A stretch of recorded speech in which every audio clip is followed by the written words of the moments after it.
SER Podcast.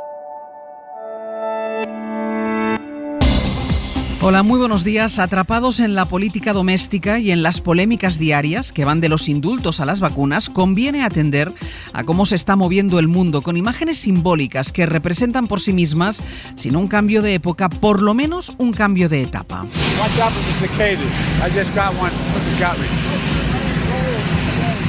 Y esta es la primera de esas imágenes, la que ocupará en los próximos días la actualidad internacional, el inicio de la gira de Joe Biden por Europa. El presidente de los Estados Unidos ha aterrizado ya en el Reino Unido, donde va a celebrar su reunión el G7, el grupo de los 7 países más ricos del mundo, que han decidido, y eso sí que marca desde luego una nueva época, que haya un mínimo global en el impuesto a las grandes empresas. José Luis Astreola. Hola, buenos días. Pero antes de eso, lo primero que ha hecho Biden, nada más aterrizar... We're not seeking conflict with Russia.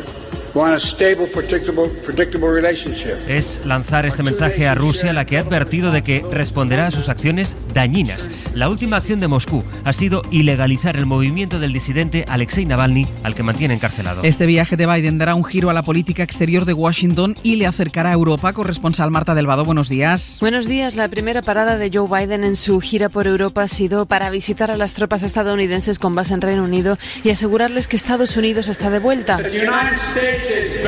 El presidente americano quiere reafirmar el liderazgo mundial de este país y retomar las alianzas europeas tocadas por la política de Trump. Biden tiene entre sus objetivos demostrar que las democracias occidentales están unidas, que pueden competir económicamente con China y encarar desafíos comunes como la lucha contra el cambio climático o acabar con la pandemia en todo el mundo. Coincidiendo con el inicio de la gira, la Casa Blanca ha anunciado que comprará 500 millones de dosis de Pfizer para donar a 92 países de bajos ingresos durante el año que viene. Biden se acerca a Europa y Europa a Biden. Porque la Unión Europea ya trabaja en el borrador que discutirá con Estados Unidos en la cumbre del martes que viene. En ese texto al que ha accedido la SER, Bruselas asume que hay que seguir investigando el origen del coronavirus en China. En Europa se producirá hoy otra noticia que también tendrá efectos, en este caso diplomáticos. Debate en el Europarlamento sobre una resolución de condena a Marruecos por la última crisis de Ceuta y su política con la inmigración. Corresponsal Griselda Pastor, buenos días. Hola, buenos días. El ministro Marlaskano quiso hablar del tema con los ministros del Interior, argumentando que esto no había sido una crisis migratoria sino diplomática, pero aquí está esta resolución pactada por liberales y populares con verdes y socialistas, en la que se rechaza la actitud de Marruecos por, citamos textualmente, haber usado el control de la frontera y especialmente a los menores como política de presión contra un Estado de la Unión, Marruecos, al que se advierte que la Unión no tolerará ningún tipo de ataque a la integridad territorial de un Estado miembro. Un texto en el que se exige a la Comisión que negocie con Marruecos un acuerdo de readmisión y en el que se reitera que la Unión quiere para el Sáhara una solución negociada entre las partes bajo el paraguas de Naciones Unidas.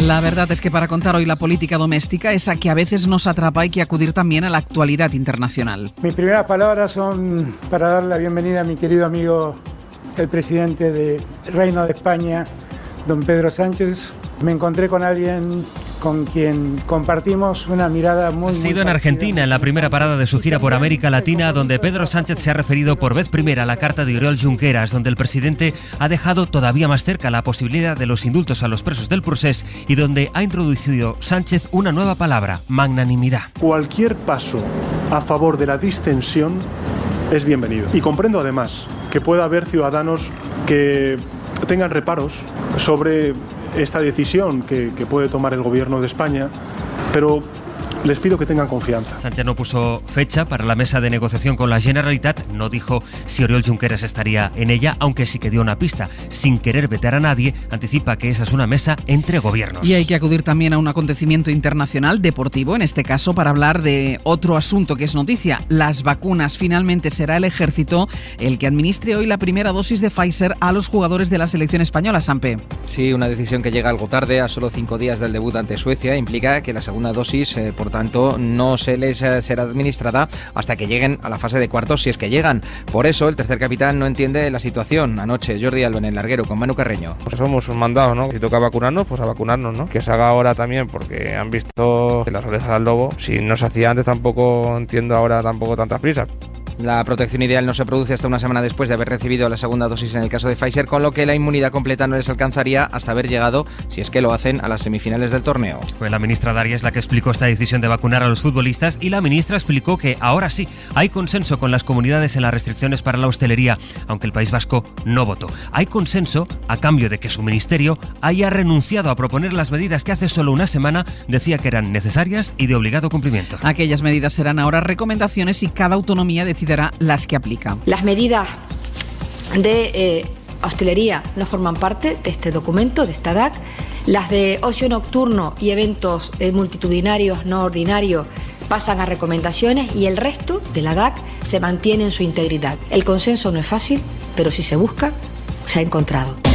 Es jueves, es 10 de junio, ya sin ensayo, y ni falta que hace. Pablo Morán, buenos días. Hola Ángeles, buenos días. Nos quedan 2 días más con este calor sofocante que adelanta la llegada del verano. Esa es la previsión de Jordi Carbó, un par de días más hasta volver a los valores normales de este mes, porque estamos soportando temperaturas entre 5 y 10 grados por encima de lo que suele ser habitual. Un ejemplo, esta madrugada han superado los 20 grados en Sevilla. Esos valores altos se van a mantener este jueves y las tormentas de nuevo se quedarán en el Valle del Ebro y en Pirineos. Pero además del calor, el sol nos va a ofrecer hoy un espectáculo. Un eclipse que aquí en España solo podremos ver de forma parcial entre las 11 de la mañana y las 12:30 de la tarde. En otras latitudes, yo creo que no llegamos, Canadá, Groenlandia, Rusia, será donde podrán ver este fenómeno de forma total. El próximo eclipse va a ser el 25 de octubre de 2022.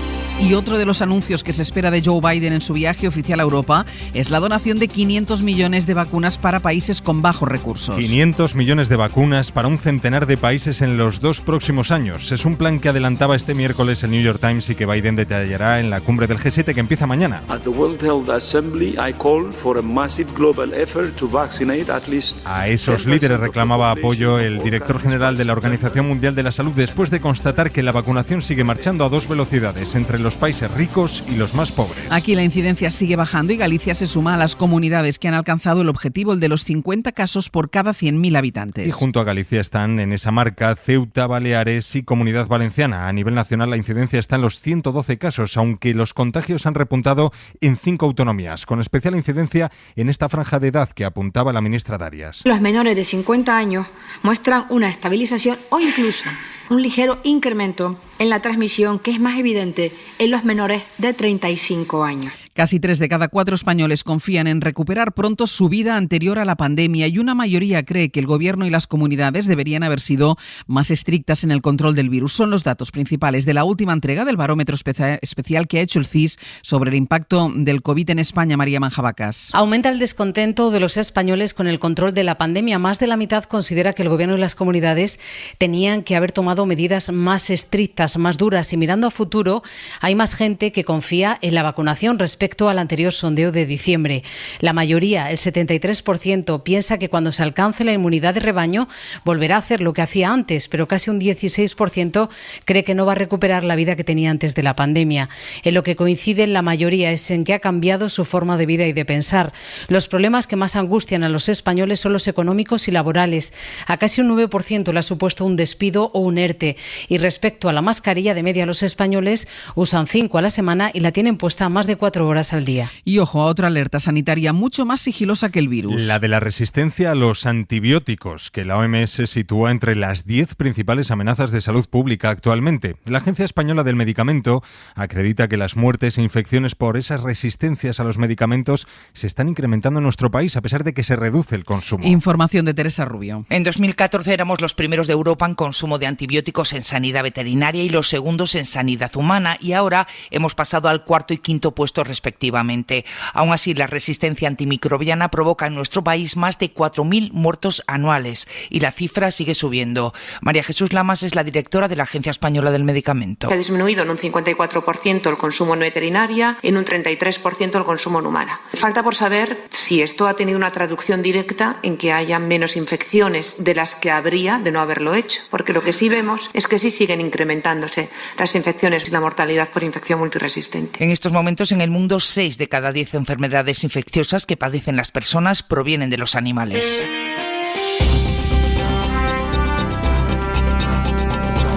mientras Pedro Sánchez defendía los indultos desde Argentina, aquí el PP añadía otro argumento contra la medida de gracia. El de acusar al gobierno de acordar con el independentismo un referéndum legal para Cataluña. Lo utilizaba la portavoz popular Cuca Gamarra en la sesión de control al gobierno en el Congreso. Todo el mundo sabe ya que la decisión la tienen ya tomada. Lo único a lo que están ustedes esperando es al momento perfecto. Por lo tanto, no nos tomen por tontos y no nos tomen el pelo. Horas después, en las redes sociales, Pablo Casado continuaba este argumento al acusar al gobierno de no responder por qué negocia la autodeterminación con un condenado. Y agotada la vía judicial en España, esos mismos condenados miran ya al Tribunal de Estrasburgo. Jordi Cuixart ha sido el primero en recurrir. Barcelona, Sergi López, buen día. Hola, buen día. El abogado de Jordi Cuixart entregó ayer más de 2.000 folios en los que se destaca que 2 jueces del Constitucional se han opuesto a la sentencia y afirman que la condena amenaza con empobrecer a la democracia. Hoy llegará también al tribunal el recurso del exconseller Jordi Turull. Lo presentarán en Estrasburgo el abogado Jordi Pina y el expresidente Carles Puigdemont. Y en paralelo se han cumplido los 20 meses de inhabilitación que decretó el Tribunal Supremo para los exconsellers Carles Mundó, Meritxell Borras y Santi Vila por desobediencia al Tribunal Constitucional en el procés. Anoche en hora 25 se felicitaba a la alcaldesa de Barcelona, Ada Colau, de los últimos movimientos hacia la distensión en Cataluña y aconsejaba una negociación sin vetos y sin máximos por ambas partes. Desde la diversidad que somos en Cataluña, habrá que ver cuáles pueden ser los puntos de encuentro que efectivamente se puedan llevar a una votación. Pero ya digo, el diálogo democrático, y más viniendo de una situación tan crispada y tan dura como la que hemos vivido en años anteriores, hay que hacerlo paso a paso, sin vetos, con respeto y también asumiendo todos, o sea, no haciéndonos trampas, sabiendo que nadie va a poder conseguir su posición de máximos, que en todo diálogo todo el mundo tiene que ceder un poco. Y al margen de la política y entre las novedades de esta noche, el mensaje de la madre de Ana y Olivia. Son las pequeñas de Tenerife que siguen en paradero desconocido desde finales de abril. Cree que los objetos localizados en el fondo del mar forman parte del teatro de su expareja para fugarse con las niñas. Canarias, Ardiel Rodríguez, buenos días. Buenos días. Es la primera vez desde el pasado 27 de abril, día en el que las pequeñas de 1 y 6 años desaparecieron,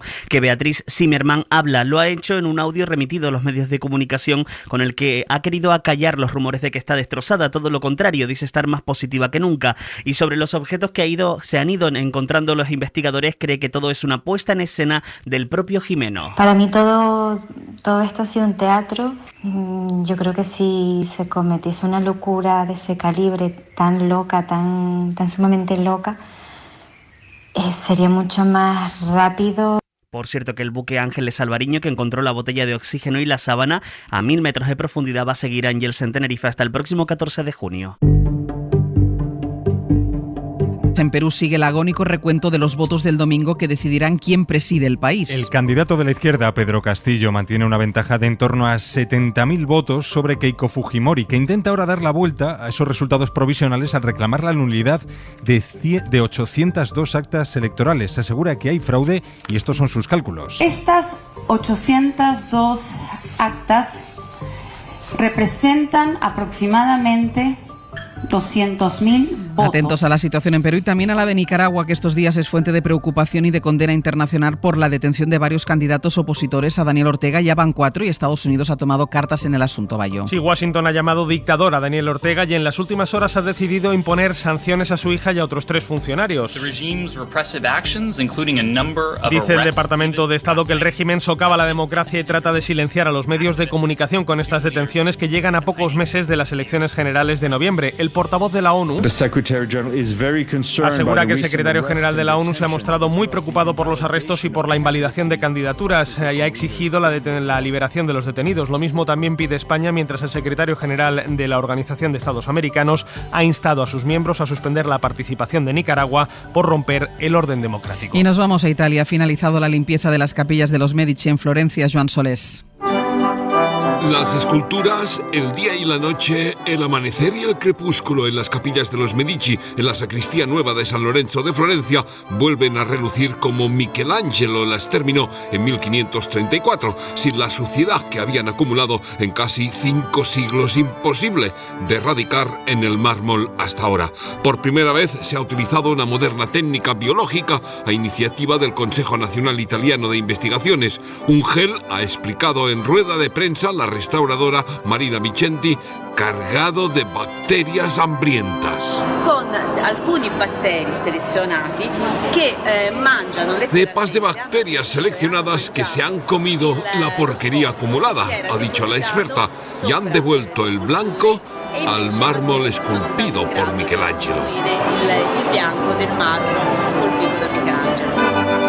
El resultado es espectacular. El mármol ha pasado a ser luz, como lo ideó el genio del Renacimiento en esta antigua basílica que en el centro histórico de Florencia, a poca distancia de la estación de trenes de Santa María Novella, pasa desapercibida a menudo porque ni siquiera se terminó de construir su fachada. El ex primer ministro Renzi quiso añadirle una del siglo XXI con columnas de estilo renacentista cuando era alcalde de Florencia, pero los toscanos se lo impidieron porque la riqueza no está en las vulgares fachadas de piedra cruda, le dijeron, sino, como en la vida, en los mármoles del interior.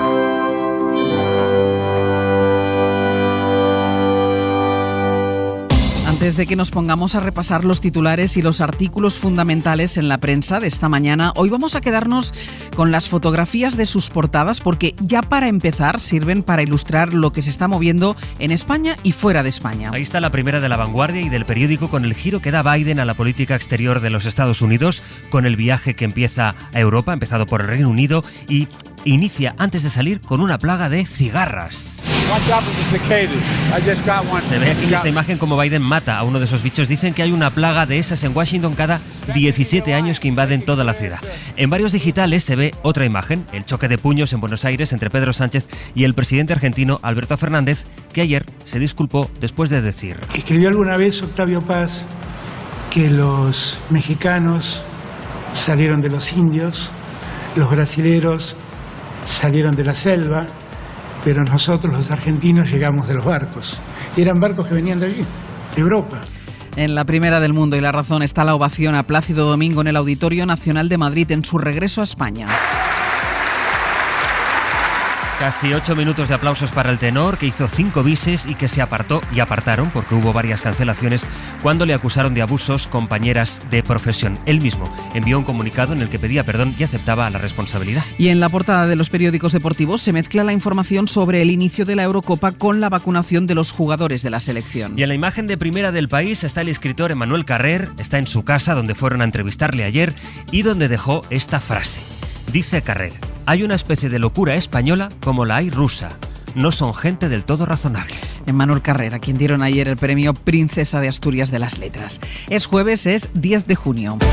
Y así se presenta el día. El Parlamento Europeo aprobará hoy una resolución que condena la actuación de Marruecos en la crisis migratoria de Ceuta. Los 4 grandes grupos de la Cámara han pactado el texto que acusa a Rabat de usar a menores con fines políticos. Y Joe Biden inicia su gira europea con aviso a Vladimir Putin. El presidente asegura que Estados Unidos va a responder de forma significativa a las acciones dañinas de Rusia, como la prohibición de los grupos afines a Alexei Navalny decidida ayer por Moscú. Ahora sí, Sanidad ha conseguido el apoyo de las comunidades díscolas a su plan de desescalada después de dar libertad a las autonomías para que regulen las restricciones. Solo Euskadi se queda al margen porque entiende que se invaden sus competencias. Y Pedro Sánchez pide comprensión y magnanimidad a los indultos a los presos del Procés. El PP añade otro argumento a su oposición a la medida. Acusa al gobierno de pactar un referéndum legal con el independentismo. Y además, Pablo, el nombre de una empresa de éxito, el fabricante de baterías Wallbox, que se convierte en la primera empresa de Barcelona que cotizará en la Bolsa de Nueva York. Barcelona, Berto Olivier, bon día. Bon día. Fundada en 2015 y con sede en Barcelona, Wallbox es una compañía especializada en el diseño y fabricación de cargadores eléctricos. Después de fusionarse con el inversor americano Kensington, la empresa catalana obtendrá una financiación de más de 400 millones de dólares, una operación que, según el consejero delegado de la empresa, Enrique Asunción, permitirá incrementar el desarrollo de productos para acelerar la transición hacia los vehículos eléctricos. La fusión está previsto que se complete durante el tercer trimestre de este año. La nueva sociedad mantendrá el nombre de Wallbox y debutará en la Bolsa de Nueva York con un valor de 1.500 millones de dólares. En la cadena SER, Hoy por Hoy, con Ángeles Barceló. Vamos ya con el repaso a lo más interesante de la prensa con Pedro Convallo, con Sastre Bayo. Voy a empezar contigo porque es una de las noticias de las últimas horas, el inicio de esa gira por Europa de Joe Biden, que ya está en territorio europeo. Ya está en territorio europeo y el Washington Post analiza esa gira, de la que todavía tenemos pocos detalles de facto porque acaba de llegar, y asegura que habrá que ver si efectivamente el presidente estadounidense es capaz de lograr esa diplomacia personal que lleva su cargo y que lleva su propia personalidad para tratar de por un lado, volver a ganarse a los países europeos y por otro lado, cantarle las cuentas claras a Vladimir Putin. El Financial Times asegura que Biden va a presionar también a su principal socio, al británico Boris Johnson, pero para que acabe con las tiranteces con Europa en el marco del panorama tras el Brexit, sobre todo con el acuerdo con Irlanda del Norte. Esas son las principales lecturas, aunque la mayoría se fijan en esa fotografía, en esas imágenes cuando abordaba el helicóptero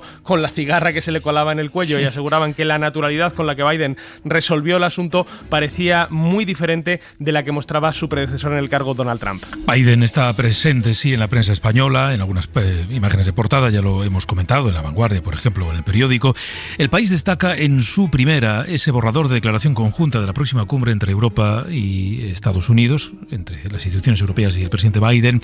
La Unión Europea planea secundar a Biden para investigar el origen del virus, es el titular. Y también hay editorial en El País. Es importante, dice este periódico, que el campo democrático cierre filas frente a China o frente a Rusia y tras el desgarro provocado por Donald Trump, escribe El País. Lo fundamental, dice este periódico, en la agenda de esta gira es que las democracias puedan seguir proyectando su influencia en el siglo XXI. Y en cuanto a la información nacional, dos focos de atención. El primero, Cataluña. Mira, escribe José Bono en El País, dice que no encuentra satisfacción en ver a presos, a rivales políticos presos. Bono asegura que todas las concesiones al separatismo no han servido para calmar su apetito, que quizá ocurra lo mismo con los indultos, sobre los que dice tiene muchas dudas y alguna certeza. Duda de la eficacia de la medida. No parece razonable, dice, perdonar a quien insiste en que lo volverá a hacer, pero tiene claro que la solución no pasa por actos como el de Colón. Escribe José Bono que no va a formar parte del pelotón del odio, pero sí del que pone pie en pared para defender la legalidad y la unidad de España. El intercambio de flores entre Sánchez y Junqueras, escribe ABC en su editorial, es una farsa entre dos oportunistas sin escrúpulos. Editorial que empieza así, pues es difícil que mejore, casi solo puede empeorar. Sigue escribiendo ABC. España tiene secuestrado su futuro por dos políticos sin escrúpulos. Sostiene este periódico que no hay utilidad pública en los indultos, como dice el gobierno, porque precisamente va a ser lo público lo que va a quedar arruinado. El indulto será un sabotaje a la autoridad del rey, un sabotaje a la independencia del Supremo, un sabotaje a los ciudadanos constitucionalistas de Cataluña y un sabotaje a la Constitución misma. Y escribe Marisa Cruz en El Mundo que hay un detalle que se escapa del diseño que ha hecho Moncloa, que es la posibilidad de que el Supremo revoque los indultos. Sánchez y Redondo, dice Marisa Cruz, no quieren ni pensar en ello. La instantánea de Junqueras y compañía, ingresando de nuevo en prisión, podría ser más cruel que la segunda foto de Colón. El otro foco de atención es Andalucía, porque lo que ha pasado en el Ayuntamiento de Granada hace que nos fijemos en la estabilidad del gobierno andaluz. Y más allá de eso, por ejemplo, dice El País que hay cargos de ciudadanos que presionan al partido para que enseñe más los dientes en aquellos ayuntamientos donde el PP gobierna gracias a ellos. Si cae el alcalde de Granada, hay 200 ayuntamientos donde puede haber algún tipo de apuro. La Razón en su editorial concluye que cuando dos partidos que han firmado un pacto dicen cosas diferentes sobre el contenido del pacto es que ya se ven como rivales. En la editorial La Razón sostiene que no hay que creer que sobre el papel sea viable que se rompa el acuerdo entre Moreno Bonilla y Juan Marín, pero en la información dice más o menos justo lo contrario. Apertura de su portada. Las fugas en Ciudadanos acercan a Andalucía y a Castilla y León a elecciones, y asegura La Razón que en algunos territorios hay dirigentes del PP que piden a la Dirección Nacional que deje de fichar a cargos de Ciudadanos. En la viñeta del País dice, se ve de Peridis, se ve a Colón que pregunta a los varones territoriales del PP, ¿ustedes no acuden? Entonces dice Mañueco, nos ausentamos por motivos familiares graves. Y dice Feijóo por lo bajini, sobrevenidos, inaplazables e ineludibles, gracias a Dios. Ahora sí, Bayo, pandemia en la prensa internacional. Pues cuenta el Guardian que el gobierno británico ensayó en secreto un plan para combatir un brote de MERS, del síndrome respiratorio de Oriente Medio, y lo hizo apenas unos años antes del actual brote de la pandemia del COVID, un ejercicio que se llamaba ALICE y que formó parte de una decena de ejercicios con los que el gobierno británico pretendía mejorar la capacidad de prevención ante futuras pandemias. Y escribe el New York Times sobre barrios bajo confinamiento estricto, miles de vecinos en cuarentena y millones de test de COVID en pocos días. Así es como China combate un brote nuevo de la variante india en la ciudad de Guangzhou. El gigante asiático parecía tener el virus bajo control hace casi un año, pero cientos de millones de ciudadanos continúan sin vacunarse. Cosas interesantes sobre la pandemia. El Español cuenta que el ponente de la sentencia del Constitucional sobre el confinamiento general, decidido con el estado de alarma, apuesta por declararlo contrario a la Constitución. Es Pedro González Trevijano. El recurso lo puso en su momento Vox. Y cuenta el periódico de Cataluña que hay presidentes autonómicos del PSOE que están descontentos Santos con Carolina Darias. En privado, dice el periódico, alguno de ellos asegura que ha cometido errores gravísimos y que si hay crisis de gobierno debería ser cambiada porque no parece posible, dice ese presidente, que Darias vaya a cambiar de registro. Venga, un titular, Bayo, de lo que te queda. Para los residentes y excursionistas de North Shields, en el norte de Inglaterra, la mañana del martes discurría con normalidad hasta que entró en el Sheep's Cats, en el pub local, Indiana Jones. Harrison Ford anda rodando estos días la quinta entrega de la serie de aventuras y entró vestido de Indiana Jones para sorpresa de todos. Dicen que definitivamente es el tipo de cliente que queremos en nuestro pub. Imagínate. Hoy por hoy, Ángeles Barceló. Estamos ya con la actualidad deportiva, hoy con Antón Meana. Muy buenos días. Hola Ángeles, ¿cómo estás? Buenos días. Vamos a ver, vacuna hoy para los jugadores de la selección española. Finalmente el ejército les va a vacunar. Sí, está todo preparado en Las Rozas para esa vacunación. Si esto se cumple y por fin hoy empiezan a vacunarles, la segunda dosis será inoculada sobre el 30 de junio, es decir, entre octavos y cuartos. Teniendo en cuenta, Ángel, que tarda un tiempo en hacer efecto, pues como mucho llegará para la final o para cuando estén de vacaciones, pero hoy por fin van a ser vacunados los jugadores de la selección, que están preocupados por si aparecen entre hoy y mañana más positivos. Ayer afortunadamente todos fueron negativos, pero la tensión es evidente y por eso hay unos jugadores concentrados, aislados en Las Rozas, y 17 en un hotel en la calle Princesa, porque tienen que ser llamados a filas para el torneo antes de que arranque la Eurocopa. Me gustó la reacción ayer de Jordi Alba, que dijo, si nos vacunan bien, si no nos vacunan también, pero nosotros no somos los culpables de nada ante este debate nacional que hay sobre si hay que vacunarlos o no. Sí, están un poco cansados. También le decía Jordi a Carreño en el larguero que si está bien ahora la vacunación, también estaría bien hace un mes, y claro, que hubieran acelerado los trámites y que sería más cómodo para todos. Están cansados, yo les entiendo, están confinados, no saben si pueden competir, están preocupados por si dan positivo, están preocupados por Busquets y por Llorente. Es verdad que son estrellas del fútbol, pero no tiene que ser fácil preparar un gran torneo en estas circunstancias. No, y además un torneo que ya se aplazó el año pasado, la ilusión de jugarlo y que a lo mejor te quedes al final sin jugarlo. Rafa Nadal a solo un paso, Meana, de otra semifinal en Roland Garros, pero menudo paso. Anoche vino a la radio Alex Corretja a explicar en el larguero por qué Nadal juega tan bien en la tierra de París, y la verdad que es inexplicable, solo al alcance de los más grandes del deporte. Otra vez buscando otra gran final, busca otro Roland Garros más. Ayer sufrió un rato. Sí, porque al principio no empezó bien, ¿no? Sí. No, lo tuvo complicado. Y por un momento parecía que se le podía escapar la semifinal. Pero al final el último set lo gana 6-0, está muy bien Rafa, se enfrenta, como digo, a Djokovic, que sufrió también un rato contra Berrettini en su encuentro de cuartos de final, y es un ejemplo para todo Rafa Nadal, que va a jugar el viernes por la tarde, no antes de las 5:30, la semifinal en la Philippe Chatrier, y luego va a intentar el domingo, si consigue eliminar a Djokovic, ganar su Roland Garros número 14. No hay adjetivos para definir lo que hace Rafa en París, la verdad. Y luego baloncesto, porque los dos finalistas del ACB se van a decidir en los terceros partidos de las semifinales. Sí, porque ayer el Barça perdió en Tenerife, tenía que defender la renta del Palau y no pudo, 1-1, así que el viernes el tercer partido de la serie otra vez en Barcelona, y hoy tenemos el tercer partido de la serie entre Real Madrid y Valencia. Vuelve al Wizzing Center, así que están preciosas las semifinales de la Liga CB. Pues la verdad es que sí, hoy conoceremos ya alguno de estos finalistas. Meana, no te vayas muy lejos, que luego voy a requerirte otra vez. Por aquí me quedo. Un beso.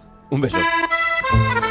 En la cadena SER, Hoy por Hoy, con Ángeles Barceló. Marco Antonio Aguirre, buenos días. Buenos días, Ángeles, y buenos días a todos. El primer videojuego de la historia fue aquel que se enchufaba a una televisión en blanco y negro y tú simplemente jugabas al tenis con dos raquetas y una pelotica. Sonaba así. ¿Se acuerdan? Pelotica a un lado, pelotica a otro. Ayer los políticos en el Congreso me recordaron, mientras los veía, a este videojuego primitivo. Solo derecha, izquierda, derecha, izquierda. Me la das, te la devuelvo. Me la das, te la devuelvo. Los videojuegos de ahora han evolucionado muchísimo. Mi nieto tiene unos, madre de Dios, en 3 dimensiones, inmersivos, pero los debates en el Congreso no han evolucionado nada. Siguen siendo en 2 dimensiones, con una pelotica triste que se lanzan unos políticos a otros. No han descubierto todavía en el Congreso la tercera dimensión. No han descubierto todavía la profundidad. Marco Antonio Aguirre, Cadena SER. Hola, muy buenos días. El viernes pasado las restricciones aprobadas en el Consejo Interterritorial eran de obligado cumplimiento. ¿Y si no se cumplen? Le preguntamos aquí a la ministra Carolina Darias. El Gobierno hará que se cumplan, respondió ella. Pues bueno, tras el Consejo Interterritorial de ayer, las restricciones son meras recomendaciones y cada gobierno autonómico podrá modularlas como considere en función de los datos de la pandemia. La ministra Darias celebra el consenso. De hecho, dice ella de sí misma que es una gran defensora del consenso. El consenso mola, nos llegó a decir también aquí en una ocasión, pero claro, es que este consenso consiste en que cada comunidad haga lo que quiera, porque hace unas semanas no logró llegar a un acuerdo y entonces hablaba de obligación.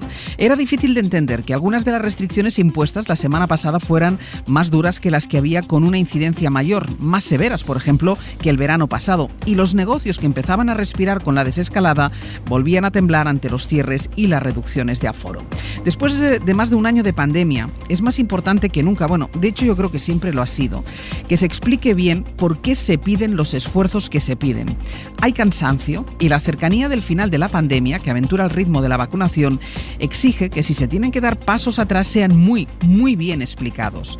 Si esto no se hace así, si además no hay consenso entre gobierno y comunidades, si se da marcha atrás en las restricciones, dando a entender que bueno, que quizá tampoco eran tan importantes, si lo obligatorio un día se convierte solo en recomendable otro, bueno, pues la gente acaba por preguntarse de qué va esto, si es una cuestión sanitaria o si es una cuestión política. Àngels Barceló.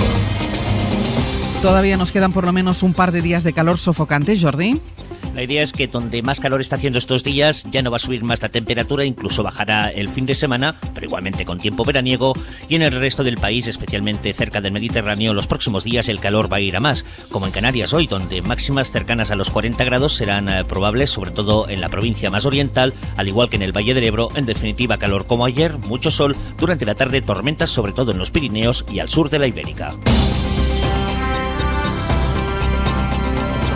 Han pasado 4 días de la carta de Oriol Junqueras. Y faltan 3 para la manifestación de la derecha en la Plaza de Colón. Y entre una cosa y otra está la estrategia del gobierno para explicar una decisión que parece cada vez más cercana, los indultos a los presos del procés. Hay en el gobierno un mensaje coordinado para preparar el terreno. Sastre, buenos días. Buenos días, Barceló. Un mensaje coordinado, incluso diríamos coincidente, por lo que hemos escuchado en estas últimas horas, que va de la portavoz al presidente. Nosotros desde el gobierno comprendemos perfectamente que haya personas que tengan reparos en Cataluña y en el conjunto del país que sientan reparos para perdonar respecto a la posibilidad de dar indultos a los presos catalanes. Después de la conmoción que se vivió durante esos 3 años y medio, durante ese tiempo que ha transcurrido. Sobre todo pensando en los hechos acaecidos el año 2017. Porque lo que está haciendo este gobierno es lo mejor para el conjunto de los catalanes, para el conjunto de los españoles. Tenemos que hacer una apuesta por la reparación.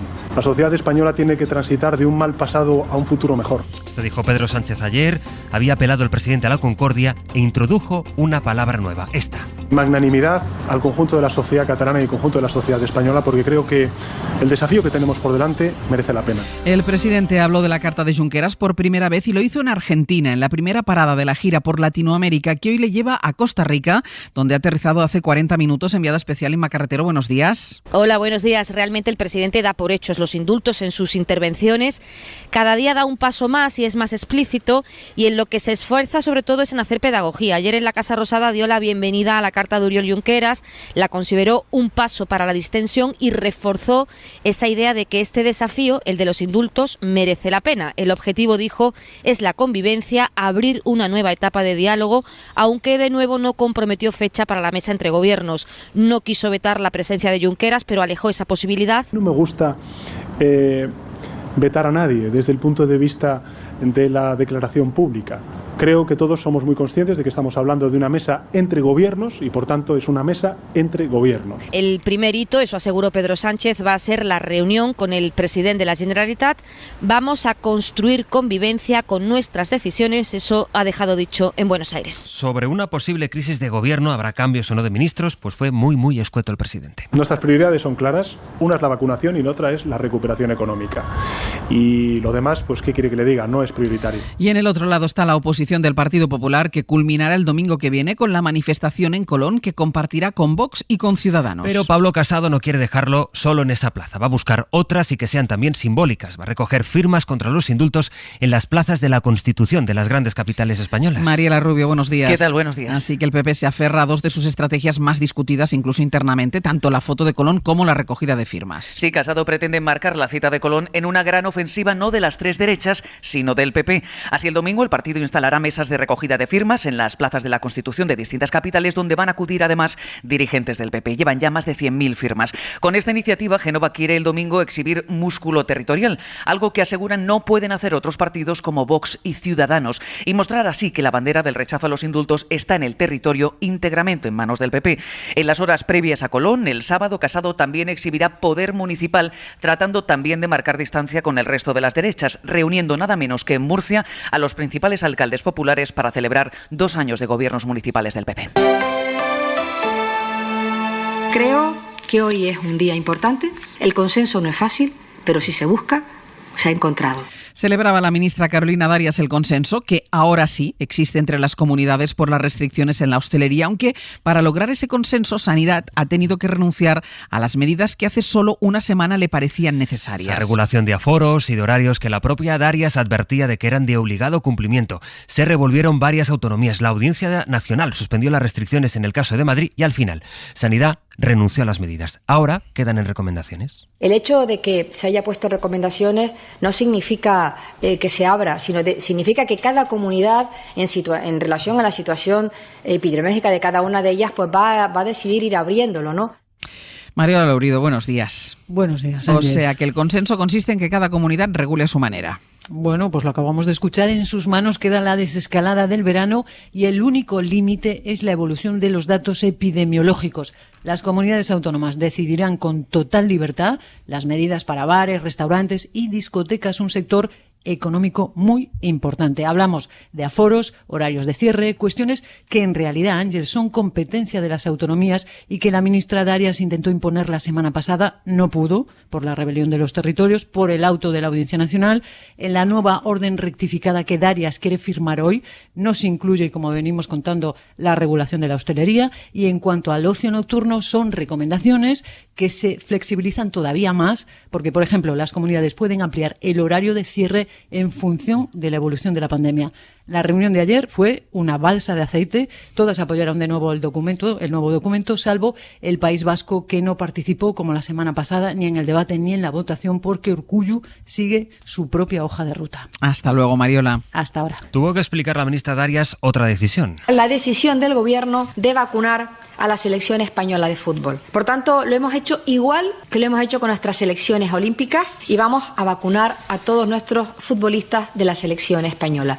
Una decisión tremendamente importante, una decisión necesaria. Manda a vacunar pues a los futbolistas de la selección. Será el Ejército quien lo haga con Pfizer, aunque la inmunidad no les va a llegar para cuando empiece la Eurocopa. Antón Meana, buenos días. Buenos días, Ángels. No hay noticias de más positivos en la concentración. Lo que sí sabemos es que les tienen que vacunar hoy.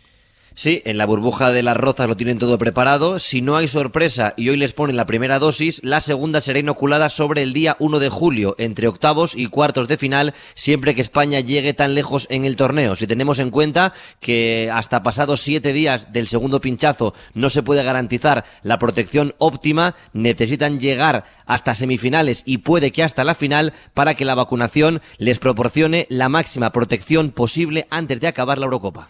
Antón, te escucho luego en el abierto. Hasta ahora. Hasta ahora. Matizáis mucho si es que España llega como si no tuvierais fe, ¿eh? Pero bueno. Bueno, y que España... Bueno, déjalo esto para luego. Ha bajado la incidencia, está en 111 casos por 100.000 habitantes. Ayer murieron por COVID 23 personas aquí en España. Hoy sigue el pleno en el Congreso y más allá de los proyectos que se debatan está la ley de los riders, por ejemplo. Será interesante ver cómo sigue el debate sobre el precio de la luz. 2 ministros de Unidas Podemos propusieron anoche, lo hicieron en Twitter, que se adelante la hora valle, que en vez de empezar a las 12, empiece a las 10 de la noche. Lo escribieron tanto Alberto Garzón como Ione Belarra, que aseguró que se lo van a pedir a la Comisión Nacional de los Mercados y la Competencia, que es la que pone los peajes, aunque los cargos corresponden al Gobierno. Los tuits, en todo caso, llegan ahora, en vísperas de la Asamblea de Podemos, en la que Belarra aspira a liderar Podemos. De momento, en el Ministerio de Transición Ecológica niegan que se haya planteado a la Comisión que revise los tramos, aunque admiten que les preocupa la evolución de los precios. Ya repasamos aquí el otro día que este mes estamos pagando recibos que están entre los más caros de la historia. Y la Guardia Civil retirará el arma a sus agentes si hay una sola sospecha de que están vinculados a un caso de violencia de género. Es una de las medidas que forma parte del protocolo dentro del Instituto Armado y que les avanzamos aquí en la SER a esta hora. No hará falta denuncia para que se retire el arma y quien intente acceder a los datos de la víctima será sancionado incluso por la vía penal. La información es de Ana Terradillos. Buenos días. ¿Qué tal? Buenos días. Sí, sin denuncia y sin condena. Bastará con una sospecha de violencia de género y será una retirada inmediata y con carácter cautelar de sus armas oficiales y también particulares. Así lo recoge el borrador de este protocolo de actuación contra la violencia de género en los cuarteles de la Guardia Civil que se va a aprobar este mes y al que ha tenido acceso la cadena SER. Como segunda novedad, a lo que estaba ya regulado se va a castigar como infracción disciplinaria o penal el acceso no autorizado a la base de datos referente a la víctima por parte de cualquier miembro del Instituto Armado. Además, para proteger a la víctima será destinado a otro destino y no se dará publicidad a la vacante. Además, las víctimas tendrán preferencia a la hora de vivir en una residencia del Instituto Armado. Finalmente, el protocolo también contempla como novedad la reeducación y rehabilitación del agresor, que puede ser condenado para procurar su recuperación personal y profesional. Hemos sabido hace muy poco que la Policía Nacional ha detenido en un hotel de Madrid al cantador Diego El Cigala por un presunto delito de violencia de género ocurrido en Jerez de la Frontera. El arresto se produjo anoche en un hotel de la calle Atocha de la capital. Ha pasado la noche en la comisaría de Centro. That the United States is back and democracies of the world are standing together to tackle the toughest challenges and the issues that Joe Biden ya está en el Reino Unido en el inicio de su primera gira como presidente de los Estados Unidos. Estará allí hasta el domingo. Hay cumbre del G7 para aprobar el impuesto global de sociedades y luego viajará a Bruselas y a Ginebra, donde se verá con Vladimir Putin, al que le ha dedicado el primer mensaje a su llegada. Estados Unidos responderá de forma robusta a las acciones dañinas, ha dicho. Poco antes, el Departamento de Estado ya había condenado la decisión que ayer tomó un juez de Moscú, un juez que ha decidido ilegalizar el movimiento político del opositor ruso Alexei Navalny. Estas son las coordenadas de este primer viaje oficial de Biden, acercamiento con Europa mientras crece la tensión con Rusia y también con China, desde que la Casa Blanca se decidiera a investigar el origen del coronavirus. El caso es que a favor de esta investigación ahora se suma Europa, según el borrador de la cumbre con Estados Unidos que será el martes que viene. Es un texto al que ha accedido nuestra corresponsal Griselda Pastor. Hola. Hola, buenos días. El documento al que ha tenido acceso la cadena SER tiene 8 páginas y aunque todo no está aún consensuado, la Unión asume la necesidad de seguir investigando el origen del virus, garantizar una movilidad segura a pesar del COVID entre Estados Unidos y la Unión es el otro gran objetivo, mientras en los temas pendientes siguen aún estando, por ejemplo, las soluciones a los problemas vinculados al gran conflicto de los aviones. Hay voluntad de eliminar todas las acciones punitivas antes de terminar el año, así como un pacto para una gran reforma de la Organización Mundial del Mercado, temas que dan idea en este documento de que la cumbre de la próxima semana entre la Unión y los Estados Unidos no será solo un encuentro decorativo. En Europa, precisamente hoy será noticia la resolución que han pactado los grandes grupos del Parlamento Europeo para condenar políticamente a Marruecos por su política migratoria y la crisis que provocó en Ceuta, por el uso incluso de menores en esa crisis en Rabat, mientras mantienen la tensión con España. Sonia Moreno. El ministro marroquí de Exteriores, Nasser Bourita, acusó al gobierno español de tratar de europeizar una crisis que es bilateral entre Marruecos y España para camuflar las verdaderas razones, la violación de los derechos de Marruecos a su integridad territorial. Esta excitación por europeizar y centrar la crisis sobre la migración, yo pienso que es contraproducente y no permitirá avanzar hacia una salida de la crisis actual. Europa debate hoy una propuesta condenando la utilización de menores de edad para presionar políticamente a España. En Perú sigue aún el recuento, aunque queda ya muy poco. Con más del 99% escrutados, sigue ganando por menos del 70.000 votos el candidato de izquierda Pedro Castillo. En la derecha, Keiko Fujimori ha insistido esta madrugada en que se está produciendo un fraude. Pide que se anulen 200.000 votos. Fuerza Popular está presentando el día de hoy acciones de nulidad en 802 Esto mesas. dice Fujimori mientras en la calle Keiko Fujimori no sabe perder. Los seguidores de Castillo celebraban así los resultados. Estados Unidos ha reaccionado también ante la represión del régimen de Daniel Ortega en Nicaragua, que sigue deteniendo, interrogando a políticos, a activistas y a periodistas. La administración de Biden ha decidido imponer sanciones a la hija de Ortega y a otros 3 funcionarios. Dice el Departamento del Tesoro que estas personas apoyan a un régimen que socava la democracia, abusa de los derechos humanos y trata de silenciar a los medios. La policía ha detenido ya a 4 candidatos de la oposición. Y El Salvador se ha convertido en el primer país en aceptar el Bitcoin como moneda de curso legal. Queda aprobada la ley de Bitcoin. De momento, lo que ha hecho el gobierno es aprobar esta ley, pero los salvadoreños no tienen en realidad mucha información todavía sobre cómo se utiliza esta moneda virtual. Fernando Harbour, muy buenos días. Bueno, oye, yo la Eurocopa y el Mundial los celebré a tope, vale. Con bandera y todo. ¿Pero estás muy puesta en este que viene, en la Eurocopa que viene? Más bien en la parte vacunal.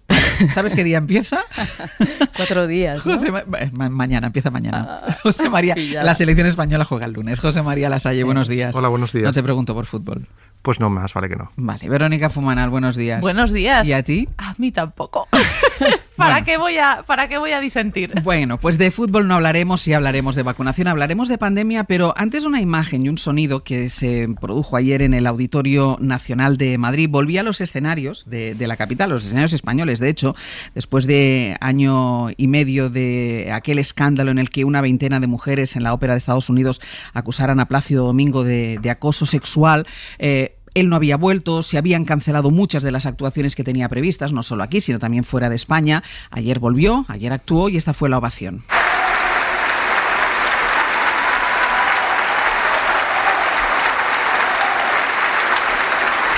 Fue una ovación que duró varios minutos, bastantes minutos. Estaba la propia presidenta de la Comunidad de Madrid, Isabel Díaz Ayuso. Solo recordar, para poner en contexto, que en cuanto salieron esas acusaciones por parte de mujeres que habían trabajado en la ópera en Estados Unidos, que él en principio negó esas acusaciones, después reconoció esas acusaciones, reconoció su comportamiento y pidió perdón a las víctimas en un comunicado que hizo público. Después de esto, insisto, después de varias cancelaciones, de no haber estado en los escenarios españoles durante un año y medio aproximadamente, ayer volvió y este fue el recibimiento. ¿A ti qué te sugiere, Berna? Bueno, es un recibimiento de revancha, evidentemente, no es musical. Yo creo que tú lo has sugerido también esta mañana en las preguntas que lanzas. Si aplaudían al artista o aplaudían al hombre. Exacto, o sea, ahí hay un aspecto de revancha que es interesante de analizar, porque es verdad que, vamos a ver, yo soy absolutamente, obviamente, pro Me Too, antiabusos, como no, etcétera, etcétera, pero sin duda una enorme parte de la población no comulga con esto, no está de acuerdo con esto y este mito del macho español triunfador que supera y desborda cualquier consideración sobre su trato a las mujeres es penoso, pero está ahí y lo abraza una gran parte de la población. Entonces, para mí resulta muy triste verle cantar después de lo que ha ocurrido y más triste aún esa ovación que no es artística, sino revanchista para aminorar la importancia de unos abusos. Lasalle, ¿piensas tú también que no aplaudían al artista? A mí me gustaría más deslindar realmente entre el artista y la persona a la que se le han imputado estos hechos, ¿no? Creo que la trayectoria artística de Plácido Domingo es incuestionable, es una de nuestras grandes voces del mundo de la ópera, pero los hechos que se le han imputado están ahí y él los ha reconocido. Y yo creo que en un contexto como el que vivimos, en el que estas cuestiones no pueden ser pasadas por alto, pues me parece que no pueden politizarse los aplausos. No sé si me estoy explicando. Es decir, los aplausos son al artista. A la persona que cometió estos abusos, ¿son o deberían ser? Ese es el problema de la sociedad contemporánea. Es decir, si estamos en este contexto de populismo en el que vivimos, convirtiendo las percepciones en emociones políticas, que es lo que está proyectando probablemente el Auditorio Nacional con esa ovación, entonces es que nos están pasando cosas muy malas en la cabeza y en las emociones de una parte muy importante de la sociedad. Y eso es lo que realmente me preocupa. También me preocupa, y este es otro aspecto que deberíamos analizar con un cierto trasfondo mucho más profundo, es dónde queda la presunción de inocencia. Y lo digo como institución jurídica. ¿vale? La presunción de inocencia es una conquista de la modernidad política. Sé que vivimos una modernidad política ya en proceso de cuestionamiento de manera muy abierta, también por efecto de los populismos, pero también hace falta en un determinado momento restablecer ciertas instituciones en su pureza y en su entidad, que por el camino nos las hemos ido olvidando, muchas veces por convertir también la morbidez periodística, informativa, en un elemento cotidiano a través del que hacemos fluir la información, ¿no? Y todos somos un poco culpables de esto. Pero en términos generales yo creo que no hay que olvidar lo que sucedió, y es que una veintena de mujeres dijeron lo que dijeron y él lo reconoció. Y el prevalerse de una posición de autoridad muy típica del mundo masculino y machista en el que nos movemos, es algo que era censurable entonces, lo es ahora y será mañana. Siguiendo con el hilo del tiempo que acaba de esgrimir Lasalle, yo me acuerdo que en el comunicado de Plácido Domingo él lo reconocía, pero lo justificaba. Lo justificaba como que eran prácticas de otro tiempo. Que era habitual. Que era habitual, que en aquel momento no eran actitudes censurables, ¿no? Y fijaos cómo ayer el elemento del tiempo vuelve a jugar otra vez a favor de Plácido Domingo. Lo jugó para justificar y lo jugó para ese aplauso, ¿no? Cuando se produjeron estos hechos, se cancelaron todos sus conciertos, pero el tiempo todo lo cura.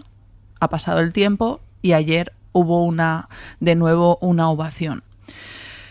Claro, yo creo que para las mujeres que tuvieron la valentía después de tantísimos años de acusar, ¿no?, a toda una figura, no debe ser nada fácil en unos ámbitos donde si eres la estrella no cuentas lo mismo que si eres el coro, y tuvieron la valentía de contarlo. Supongo que aunque haya pasado el tiempo, para estas mujeres les ha dado igual, porque el desgarro, la violación, el sufrimiento, el sentirte menos, eso prevalece ahí de por vida. Así que ya vemos que el tiempo para las víctimas y para los verdugos no pasa igual. Luego, si me permites, Ángels, hay una cuestión que siempre cualquier avance y dar crédito a mujeres que denuncian colectivamente es un avance, porque al igual que la presunción de inocencia que subrayas, Lasalle, el crédito a víctimas es algo que no se solía tener en consideración y hemos visto a lo largo de estos últimos años con el Me Too que sí hay que darle consideración. Todo avance conlleva, como sabemos siempre, pasos atrás. Entonces, a esto voy con el tema de la revancha, ¿no? Hoy oíamos también aquí en la SER las palabras de un dirigente de Vox, no sé si era... el de Madrid, no me sale ahora la palabra. Un dirigente de Vox diciendo... Sí, Ortega Smith, gracias. Diciendo, que no lo llamen violencia machista cuando para criminalizar a todos los hombres. ¿Por decir machista estamos criminalizando a todos los hombres o estamos criminalizando a todos los machistas? Se le ha visto el comportamiento plumero. Machista. Exacto, se le ha visto el plumero. O sea, él no quiere verse atañido por ese machista porque se siente concernido, ¿no?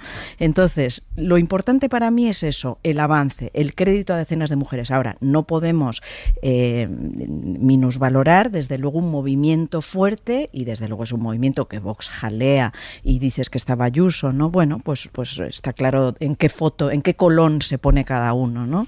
En el Auditorio Nacional, en Colón, etcétera. Bueno, cada uno que elija.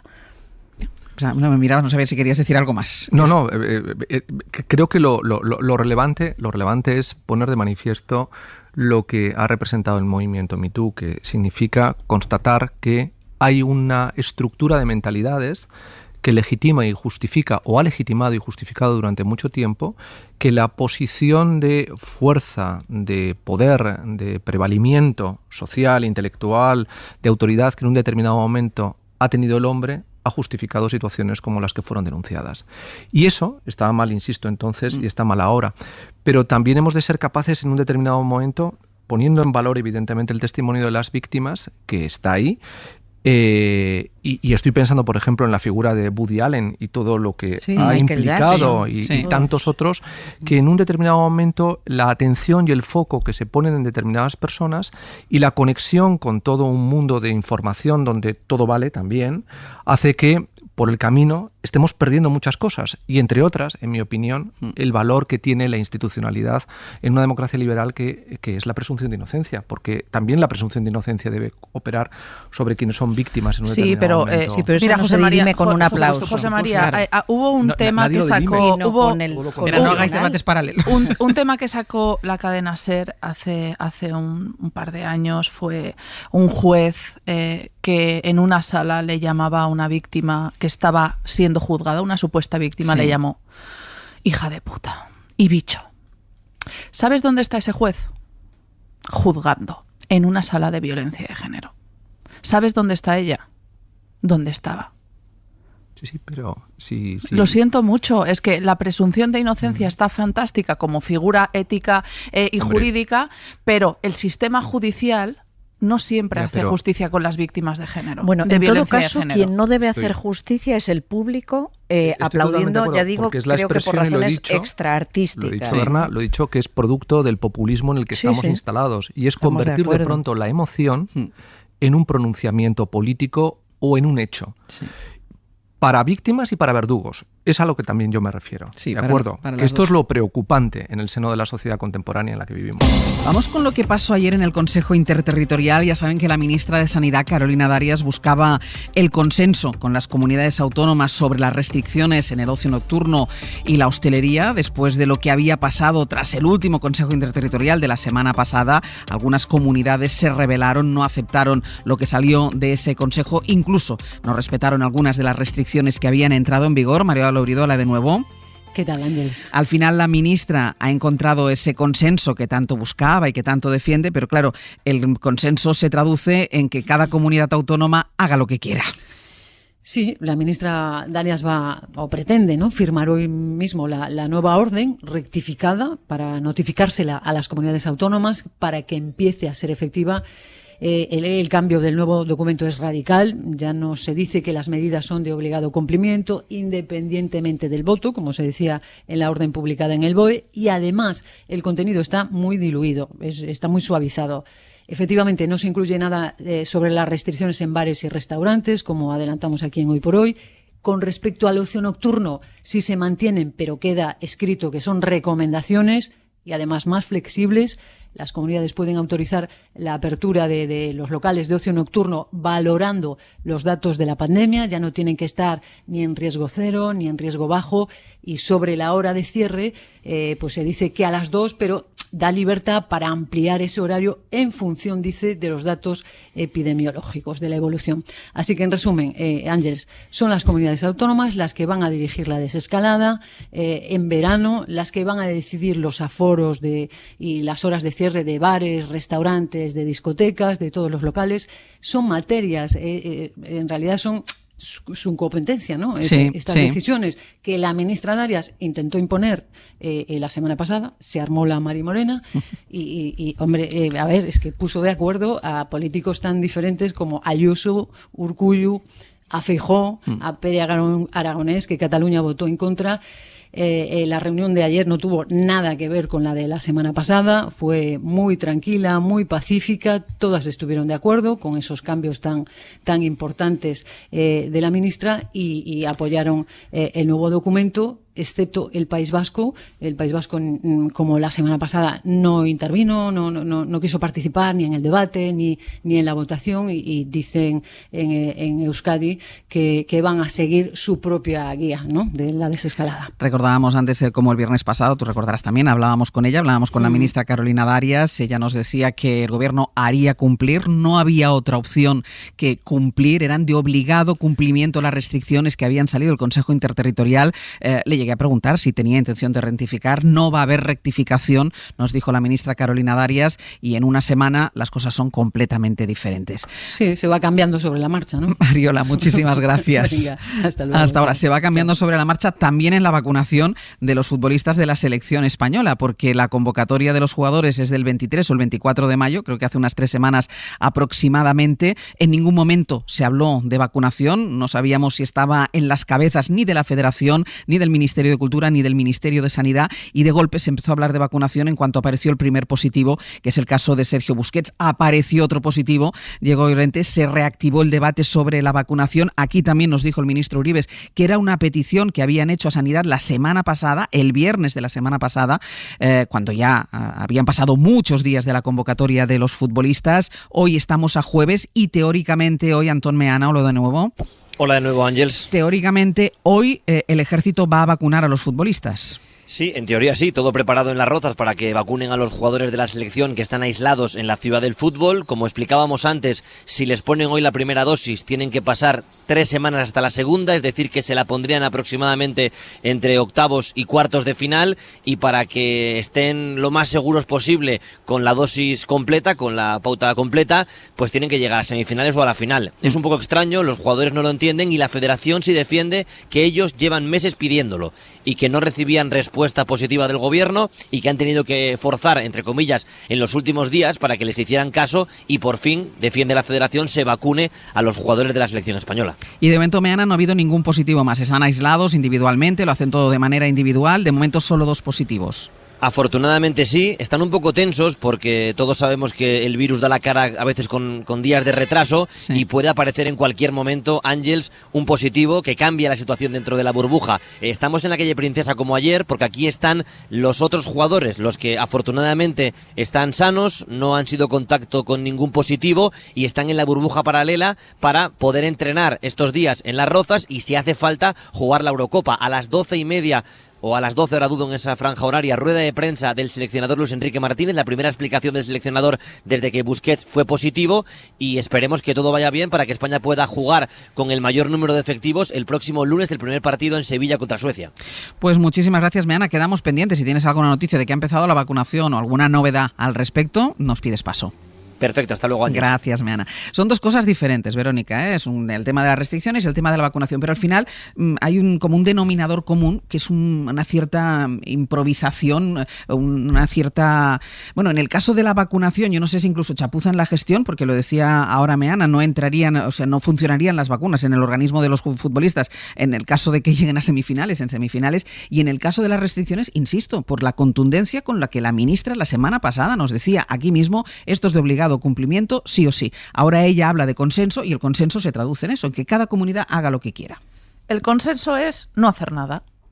El consenso es ceder a la presión de las comunidades autónomas, que ahora van a tener en su mano, en un momento de, pues eso, de vacaciones, donde lo que nos apetece, y es normal que nos apetezca a todos, es ocio nocturno, ocio matinal y en definitiva descansar un poco. A mí sí que me parece que en el Ministerio ha perdido muchos pelos en la gatera con esta vuelta para atrás, básicamente porque yo lo que no puedo entender es que si hace una semana era muy importante hacer unas restricciones que parecían contraintuitivas porque la cosa va mejor, la eran vacunación, más severas que cuando la incidencia era más alta. Efectivamente, eran muy necesarias, ahora dejan de serlo, y aparte estamos muy contentos porque hemos alcanzado un consenso. No se ha alcanzado un consenso, nos han ganado un pulso las comunidades autónomas que reivindican no ser tuteladas en el proceso de desescalada. A mí me gustaría también saber, dentro de unas semanas, si la cosa va bien o la cosa va mal. A mí el primero que aparezca diciendo el gobierno debería haber puesto una medida homogénea para todos, que no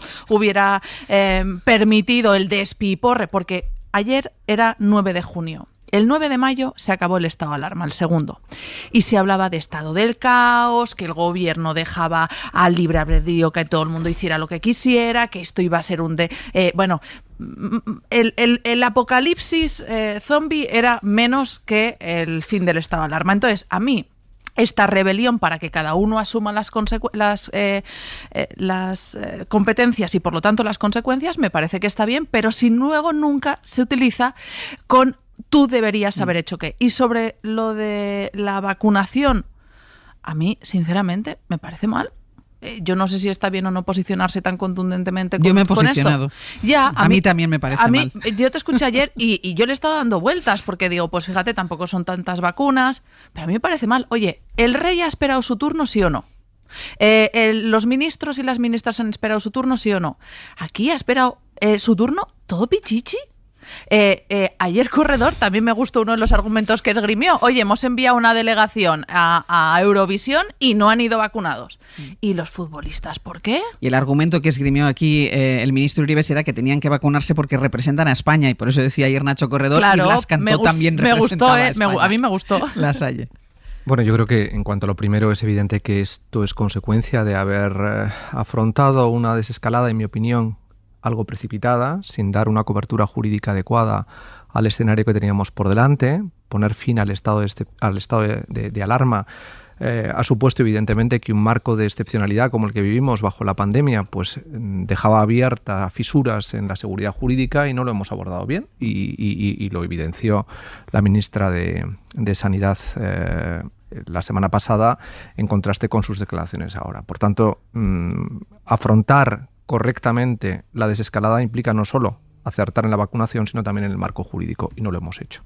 Y en cuanto a lo segundo, pues la verdad, yo creo que hasta el momento los protocolos éticos que ha seguido nuestro país han sido los adecuados, se han ido cumpliendo de una manera pautada y correcta. Es verdad que en este caso, quizá quien debería haber establecido la pauta era la propia UEFA, indicando, bueno, aquí están jugando, sí, claro, aquí están jugando futbolistas de varios países en un mismo terreno de juego, hay un riesgo sanitario, recomendamos a las autoridades deportivas que aborden evidentemente la vacunación de estas personas porque las estás exponiendo a un riesgo, pero no se ha hecho así, y hemos trasladado a la autoridad nacional en este caso esta responsabilidad, y colisiona evidentemente con los protocolos éticos que tiene España como una sociedad democrática. Yo creo que si la UEFA hubiera abordado esta cuestión desde esta perspectiva que pongo sobre la mesa, probablemente las cosas serían otras. Claro. Dices, Verónica, que hace un mes, cuando acabó el estado de alarma, las comunidades dijeron esto va a ser el caos. No, es que el gobierno, o sea, sí, pero es que además el gobierno mismo dijo, no hace falta nada, todo está en manos de las comunidades, es vuestra potestad, vuestra competencia. Entonces, ha sido absolutamente incomprensible, lo dijimos aquí hace una semana, efectivamente, que de repente hubiera que cerrar las discotecas a las 3 de la mañana por... No, reducir el aforo del interior de los restaurantes. También, pero quiero decir que con una minuciosidad que era incomprensible. Dos plenos empiezan hasta ahora, uno del Parlamento Europeo, que tiene previsto censurar esta mañana a Marruecos por la crisis de Ceuta, y otro en el Congreso de los Diputados, que aprobará la ley que establece la condición de asalariados de los riders, los repartidores de las plataformas digitales. José Luis Astre. El mensaje más contundente va a salir de Estrasburgo por esa declaración que han pactado los 4 grandes grupos de la Cámara. Griselda, buenos días. Hola, muy buenos días. No se va a tolerar, se le dicen a Marruecos, los problemas de integridad territorial con un país de la Unión Europea. Critican duramente el uso del control de la frontera y especialmente el uso de los menores, y esto en una resolución pactada y negociada con liberales y populares, por verdes y socialistas, a pesar de que el ministro Marlaska hace tan solo un día negó hablar del tema con los ministros del Interior, argumentando que esta no era una crisis migratoria, y además después de un debate a partir de las 11 con carácter de urgencia sobre derechos fundamentales. La verdad es que hay mucha información internacional y toda pivota sobre Europa, donde ya está Joe Biden en su primera gira exterior como presidente, está en el Reino Unido, y por ahí vamos a empezar, Bayo, el repaso a las portadas. El Washington Post señala que el mandatario somete su toque personal al examen de los aliados europeos y también de un rival, Vladimir Putin, que acaba de vetar al partido del opositor Alexei Navalny. En la portada del Independent leemos que Biden presionará a Boris Johnson para que no ponga en peligro la paz en Irlanda del Norte por cuenta de su guerra de las salchichas con Bruselas. Vacunas en el lugar de las vacaciones, sí, pero para quienes avisen con antelación, afirma el Corriere de Italia. En Argentina, Clarín abre hoy con foto de su presidente recibiendo a Pedro Sánchez ayer en la Casa Rosada, aunque el titular allí resalta la molestia de Brasil por las palabras de Alberto Fernández sobre el origen europeo de los argentinos frente al amazónico de los cariocas. En el Shanghai Daily vemos un cohete chino en larga marcha 12 listo para llevar a los astronautas que construyen su propia estación espacial. Y hablando de volar, cuenta el Wall Street Journal que la Autoridad de Aviación estadounidense ha pedido a las aerolíneas que actualicen las tablas con las que calculan el peso de sus pasajeros. Son mucho más obesos que hace décadas y eso está poniendo en peligro algunos vuelos, así que no es de extrañar que en el futuro algunos sean expulsados del avión por sobrepeso. Vaya por Dios. Se lo hemos apuntado antes a las 8. El cantante Diego El Cigala está detenido. Ha pasado la noche en una comisaría de Madrid por una presunta agresión machista. Alfonso Gea, buenos días. ¿Qué tal? Buenos días. Diego Ramón Jiménez Salazar, Diego el Cigala, ha sido detenido esta pasada noche en la capital, concretamente en el Hotel Catalonia de la madrileña Glorieta de Atocha, donde se encontraba alojado. El Cigala ha sido arrestado bajo la imputación de un delito en efecto de violencia machista, presuntamente perpetrado en Jerez de la Frontera sobre una mujer de su entorno. No hay aún más datos. Está arrestado en el calabozo de la comisaría de la Policía Nacional en el distrito centro de la capital. La orden de detención, la orden requisitoria para su arresto ha partido, como decimos, del juzgado de instrucción de Jerez de la Frontera, la localidad donde presuntamente se ha perpetrado esa agresión de género, esa agresión machista. Hoy les estamos adelantando aquí en la SER el nuevo protocolo contra la violencia de género de la Guardia Civil, que va a retirar el arma a sus agentes ante cualquier sospecha de que hayan participado en una agresión machista. No hará falta que haya condena, ni siquiera que haya denuncia por ello. Hay eclipse de sol esta mañana, aunque aquí se va a ver bastante poco. Lo verán mejor en Groenlandia, en Canadá o en Rusia. La luna va a pasar frente al sol, lo tapará parcialmente, pero ese efecto pues apenas se va a percibir en España. En todo caso, el punto álgido va a ser a las 11:43 de la mañana. Otra de las imágenes del día bien podría ser la cara de José María Lasalle cuando ha visto a Esperanza Aguirre salir de debajo de un disfraz en el programa Mask Singer, ¿no se llama? Mask Singer, que es ese programa donde van muy disfrazados y una de las concursantes, ¿no lo sabías? No. Bueno, es la misma cara que hemos puesto todos esta madrugada cuando nos hemos enterado. Si te consuela, nos hemos quedado todos igual de parados que tú. Aunque no la oímos cantar. Exacto. En los deportes, Ampe, hemos hablado ahora con Meana de las vacunas a los jugadores de la selección. Más allá de eso, ¿qué hay en lo deportivo? Pues lo principal, Sastre, es que de momento no han aparecido más positivos después de las últimas pruebas, pero los convocados en inicio tendrán que seguir viviendo y ejercitándose en solitario al menos hasta mañana por la tarde o el sábado por la mañana, mientras en el segundo grupo de 17 jugadores convocados por el seleccionador por si les son necesarios seguirán entrenando con normalidad. ¿Y qué dicen los futbolistas a los que hasta ahora no habíamos escuchado? Pues anoche con Manu Carreño, el larguero, el tercer capitán, Jordi Alba. Pues somos mandados, ¿no? Si toca vacunarnos, pues a vacunarnos, ¿no? Que se haga ahora también porque han visto las orejas al lobo. Si no se hacía antes tampoco entiendo ahora tampoco tanta prisa. Pues con este arranque convulso la selección afrontará el próximo lunes el debut en la Eurocopa ante la de Suecia.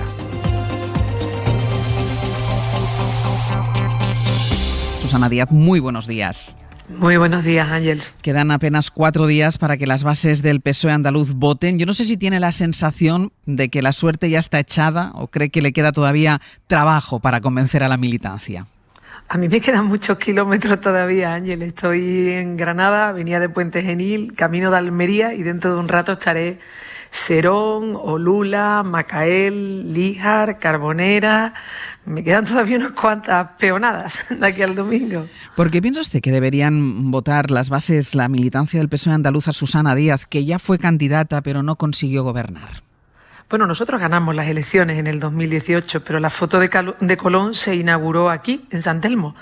Y ese pacto de la derecha abrazada a la ultraderecha nos desalojó del gobierno y con mucha humildad hemos estado estos 2 años y medio recomponiendo con colectivos, escuchando a la gente y hoy nos presentamos como un proyecto renovado, autónomo, defendiendo la autonomía de Andalucía y que la escucha activa nos permite tener un proyecto moderno de derechos y de dar respuesta a la realidad de una nueva Andalucía a la que nos vamos a enfrentar cuando volvamos al gobierno. ¿La autonomía del PSOE en Andalucía solo lo garantiza Susana Díaz? Si gana Juan Espadas, ¿no va a haber autonomía del PSOE andaluz? Bueno, la garantiza la libertad de sus militantes a la hora de escoger la candidatura. Es decir, es evidente que nosotros no somos la candidatura de Madrid, además por activa y por pasiva se ha hecho saber que es así, y somos una candidatura de la gente, de la militancia, de las casas del pueblo, y creo que además, desde la experiencia propia, que yo he hecho mucha autocrítica en estos años, Ángel, la gente más leal son la gente más libre. La gente que no te dice lo que tú quieres escuchar, sino aquello que es mejor para todos. Eso lo he valorado sobre todo en 2 años y medio que para mí han sido muy difíciles. Ayer yo le pregunté a Juan Espadas si era el candidato de Ferraz y me dijo que no. Bueno, yo creo que lo que queda claro en toda España es que no somos nosotros. Eso por activa o por pasiva nos lo han hecho saber. Pero a mí me da mucha fuerza de verme solo la militancia de Andalucía, lo que le decía. Eso te da una libertad que hacía años que no me sentía así. Y después sé que las personas, cuanto más libres seamos, más leales a los proyectos también nos mostramos. ¿Por qué? Porque no decimos lo que otro quiere escuchar, no tenemos miedo a dar nuestra opinión y contribuimos desde un análisis crítico. Yo en algunos momentos eso lo he echado en falta y para el futuro sé que lo voy a distinguir bien. De todas formas, ¿por qué tiene que ser malo ser el candidato de Ferraz? Y lo digo porque usted también ha tenido su época de cercanía con la dirección nacional. Bueno, yo creo que la cercanía y la empatía siempre es buena. que nos dirijan desde fuera de Andalucía, no. Fíjese, este proceso es un proceso que surge 2 meses antes de un Congreso Federal. Fuimos todos a un comité federal, acordamos que había pandemia y que por lo tanto el Congreso del partido se iba a octubre. Y de manera express, a prisa y corriendo, se han metido unas primarias en Andalucía, casualmente después de un resultado en Madrid. No hay primarias express en ningún otro lugar de España. Podría estar en Castilla y León o en Murcia, que están en una situación parecida a la nuestra. Y solo en Andalucía. Es evidente que se ha querido decidir desde fuera de Andalucía los tiempos, el adelantar una candidatura a la presidencia de la Junta cuando no había elecciones, y si ese criterio era para Andalucía hubiera servido también para otros territorios. Se ha alterado el orden que entre todos habíamos acordado en un comité federal. Pero quizá en ningún otro territorio como en Andalucía está en riesgo la estabilidad del gobierno de coalición. Lo vimos desde que pasó lo de Murcia. Quizá por eso el Partido Socialista consideró que era urgente tener un candidato por si Juanma Moreno Bonilla, y mire lo último que ha pasado en Granada, si Juanma Moreno Bonilla quiere adelantar las elecciones. Bueno, el por sí vale para nosotros y vale para Castilla y León por si coge ya a Ciudadanos desarbolados, o por si Murcia, que está apoyado en un gobierno con tránsfugas, pues por si coge también desarbolados Ciudadanos. El por sí vale para lo que uno quiera. La realidad es que aquí hemos acordado entre todos que íbamos a un congreso dentro de 2 meses, que no estamos hablando de un año, Ángels, es que es en octubre y estamos en junio. Y aquí a prisa y corriendo, después del resultado de Madrid, pues estamos reflexionando en unas primarias en Andalucía, y eso es una realidad. Y bueno, ya estamos en esto, y lo que estamos procurando es hacerlo de la mejor manera, en positivo, hablando de proyectos, de ideas que me hubiera gustado antes, al mismo tiempo que de personas, y evidentemente con mucha autonomía, porque somos el peso de Andalucía. Nosotros siempre bombeamos socialismo a España, pero desde la autonomía, una tierra que evidentemente tiene una historia de dignidad, de autogobierno y de autonomía que nadie puede poner en duda, ¿no? ¿A quién cree que le costará aceptar más el resultado? ¿A usted si gana Juan Espadas o a Pedro Sánchez si gana usted? Pero yo creo que todos vamos a aceptar que la voz de la verdad es la voz de la militancia. Y ya lo hemos demostrado en otros momentos, ¿no? Yo estos 2 años y medio he colaborado y voy a seguir colaborando si tengo la confianza de mis compañeras y compañeros el domingo con mi presidente del gobierno, que es mi compañero Pedro, ¿no? Eso está fuera de toda duda. Y a partir de ahí, lo importante, que es volver a gobernar en Andalucía y, como le decía, manteniendo nuestra identidad, que en Andalucía se decide aquí, para y desde los socialistas andaluces, ¿no? Usted ha dejado entender en alguna ocasión a lo largo de esta campaña que está haciendo para las primarias que de alguna manera ser mujer le ha perjudicado.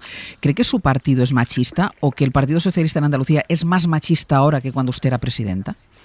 El peso de Andalucía y el peso de España son los partidos de la igualdad y de la defensa siempre del feminismo. Eso está fuera de toda duda. Yo dije un hecho objetivo, que evidentemente había ganado todas las elecciones a las que me había presentado, y que se había escrito y se había dicho que convenientemente no debía de concurrir. Fíjese, convenientemente no debía de concurrir y aceptar alguna salida. Y había ganado todas las elecciones a las que me he presentado.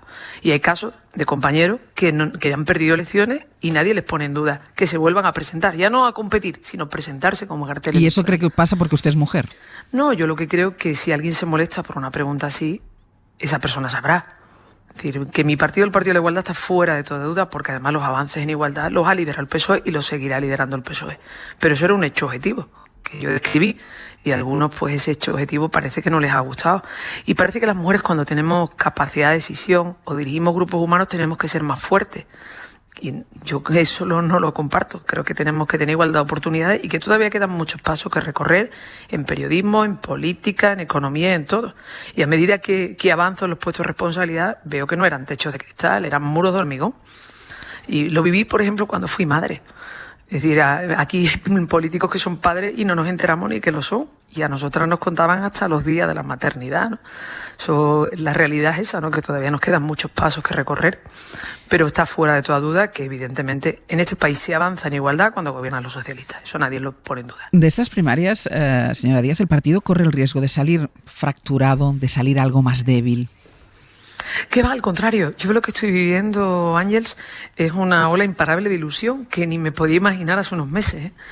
Brutal. A cualquier hora, a las 3 de la tarde, las casas del pueblo, el otro día en Mancha Real, eran las 3 de la tarde, cerca de 40 grados y lleno, a las 5 de la tarde en Alcázar, a las 10 de la noche en La Rábita, en Albuñol, ayer en Alcalá a las 6 de la tarde a 40 y tantos grados, Alcalá de Guadaira. Es decir, lo que estoy viendo es una ola imparable de ilusión Y eso hacía mucho tiempo que no lo percibía, ese cariño, y a mí yo creo que es lo que me está dando fuerza para hacer tantísimos miles de kilómetros. Llevo más de 300 casas del pueblo recorridas, ¿no? Que somos algo más de 800, 805, 807, depende, y en los núcleos urbanos, y imagínense, ¿no? De 807 agrupaciones llevo ya 300 y lo que veo es una ola de ilusión imparable.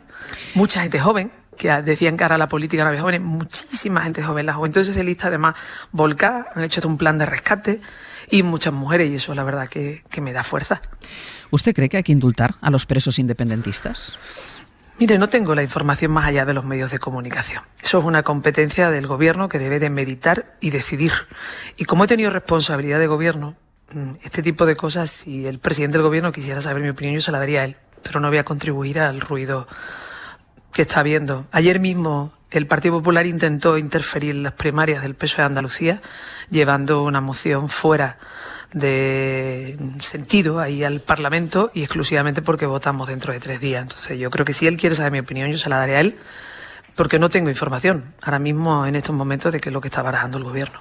Pero ¿le incomoda que esté barajando la posibilidad? Porque eso es un hecho. Está barajando la posibilidad de ofrecer ese indulto. Bueno, ¿Le incomoda o piensa que le puede perjudicar electoralmente? No, yo creo que eso, la competencia es del gobierno de España. Es quien tiene que meditar, y fíjese lo que le digo, meditar y decidir. Y es evidente que yo he estado en un gobierno en Andalucía al frente, en situaciones en este país que también han sido al menos complicadas, como la abdicación del rey. Entonces, creo que puedo con objetividad ver el asunto, pero a quien se lo diría es al presidente del gobierno, no voy a contribuir al ruido. Hay demasiado ruido, y mi opinión, que evidentemente cuando él me dijese qué es lo que está barajando, se la daría a él, lo haría él, no en público. En cualquier caso, tampoco no me ha respondido lo mismo que no me respondió ayer Juan Espadas cuando se lo pregunté. ¿No cree que las bases, la los verdad que tienen... no escuché a Juan, no sé lo que le dijo. No, exacto. Me dijo prácticamente lo mismo, que esa era una decisión que tenía que adoptar el gobierno. Pero ¿no cree que...? No, yo doy un pasito más. Ya le digo que yo al presidente del gobierno sí le daría mi opinión si me llamara. Pero creo que... ¿Y no cree que se la tendría que dar? De gobierno. Pero no se la tendría que dar también a los militantes. Lo digo porque al final van a decidir sobre una serie de cosas que ustedes, los candidatos, pongan sobre la mesa. ¿No deberían saber los militantes cuál es su opinión sobre los indultos? Pero Ángel, ¿no cree que yo debería de saber entonces qué se está barajando? Es que yo no conozco los hechos objetivos, no conozco nada más allá de la prensa. Y no me parece, por la experiencia, porque fíjese, yo viví la abdicación del rey, que no fue un momento fácil para este país, y sé perfectamente que lo que se proyecta a veces en los medios de comunicación no es lo que se está hablando. Entonces, por eso mi prudencia, porque no conozco, no tengo información de lo que en estos momentos está barajando ni meditando el gobierno. Y como he vivido circunstancias parecidas de complejidad, prefiero ser prudente. Tengo mi opinión, claro, evidentemente se la daré a él, si él quiere saberla. Incluso si se producen los hechos, viendo ya lo que realmente pase, también la daré, pero cuando ocurra. Pero ahora sobre posibilidades que se trasladan a través de los medios no me parece prudente hacerlo. Pero ¿no? ¿tiene que ser magnánimo el gobierno? Lo digo porque utilizo la palabra que utilizó ayer el presidente del gobierno. ¿Tiene que ser magnánimo el gobierno? Insisto, yo la comprendo a usted, pero es que no tengo los datos de lo que está manejando el gobierno. Es decir, es que no sé qué hechos tiene sobre la mesa el presidente del gobierno, qué es lo que está meditando, cuáles son las circunstancias que él en estos momentos está sopesando. No tengo ningún tipo de información. Y como no tengo ningún tipo de información, me parece que opinar sobre lo que leo no es lo que debo de hacer. Porque he vivido circunstancias parecidas. No es una prudencia fruto de las elecciones primarias, en absoluto.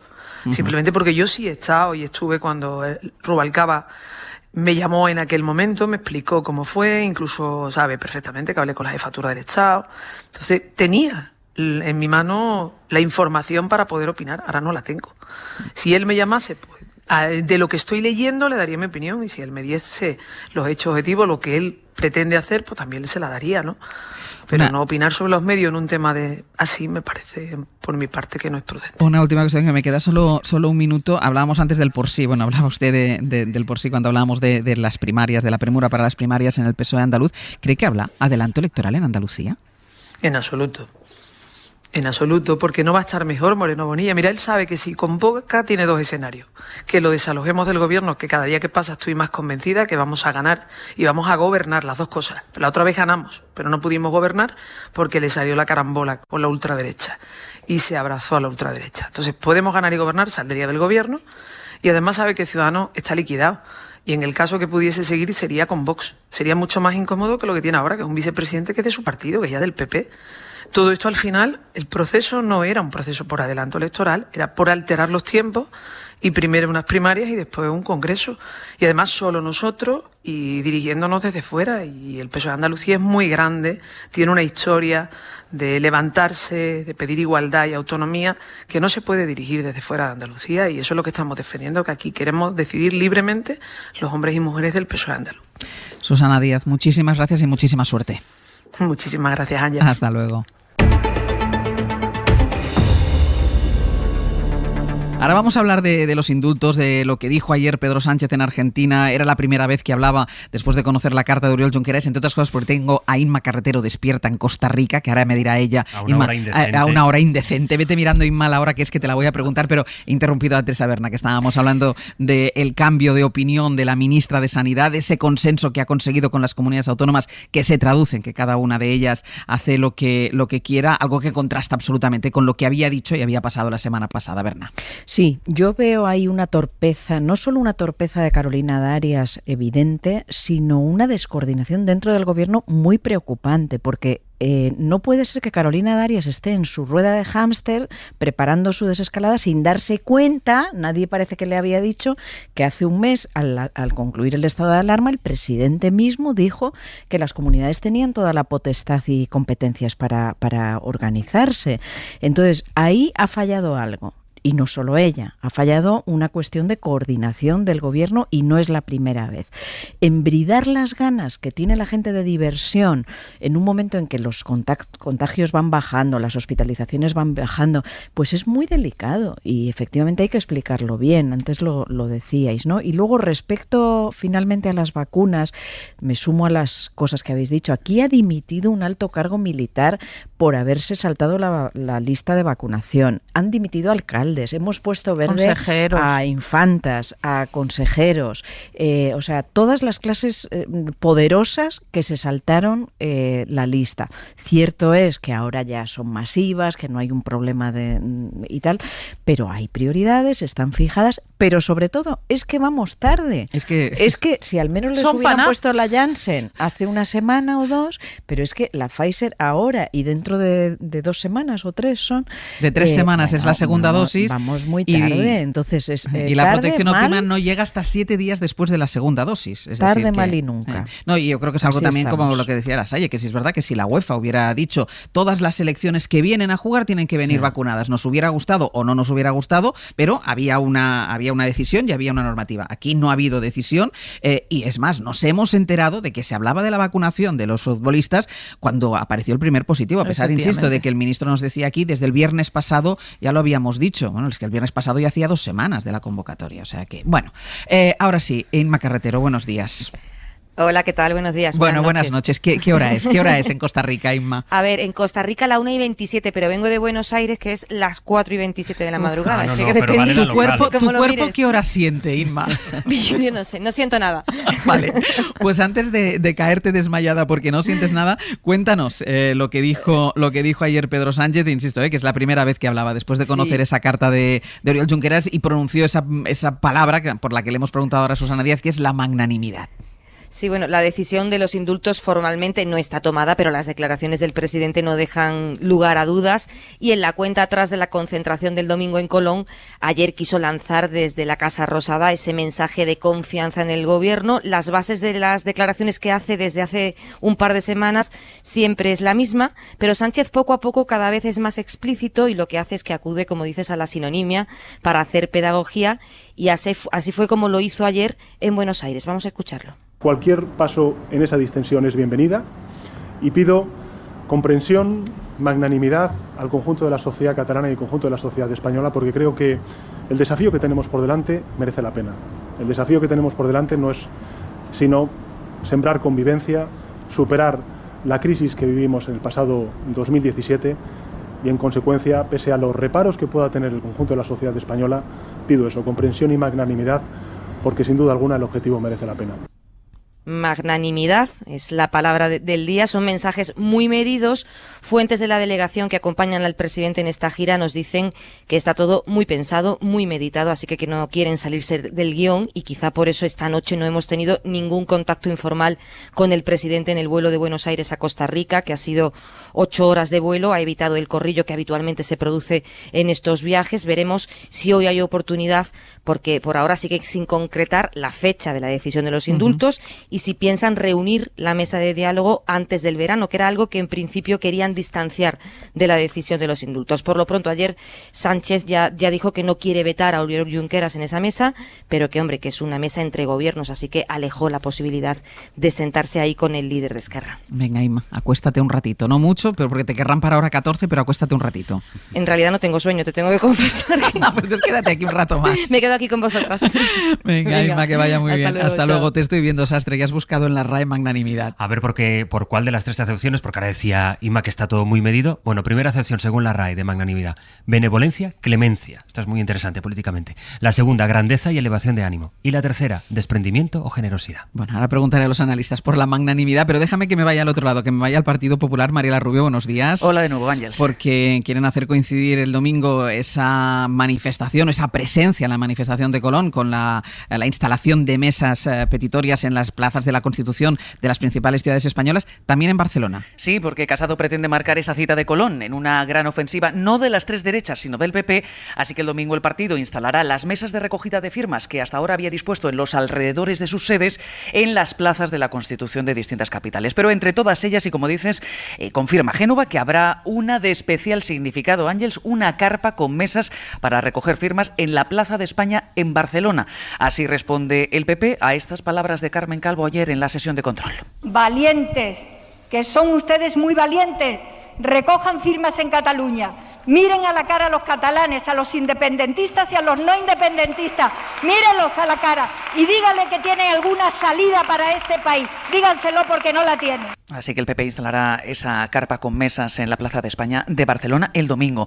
El PP asegura haber recogido ya 100.000 firmas en las mesas que ha instalado en toda España, pero dando visibilidad a estas mesas el domingo, Génova quiere exhibir músculo territorial, algo que aseguran no pueden hacer otros partidos como Vox y Ciudadanos, y tratar de mostrar que aunque las 3 derechas estén en Colón ese día, la bandera del rechazo a los indultos está en el territorio íntegramente en manos del PP. Génova está valorando también que Casado firme en una de estas mesas, incluso el propio domingo de la manifestación de Colón.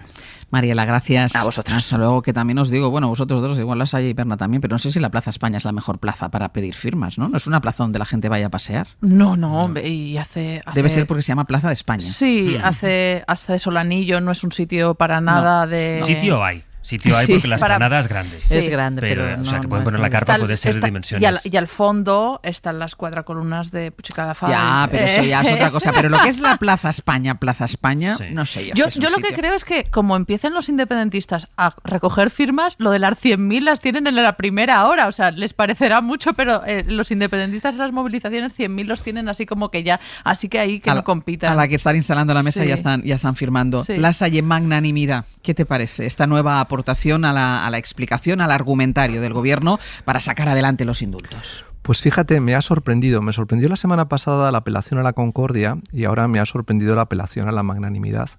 Porque, como se explicaba hace un momento, los mensajes están medidos. Y claro, la palabra magnanimidad, yo que soy lector de Ortega, Ortega dedicó un ensayo, que es uno de sus ensayos más interesantes, sobre la política, a Mirabeau o el político. Y todo gira alrededor del contraste entre la mente magnánima del político y la mente pusilánime del gobernante.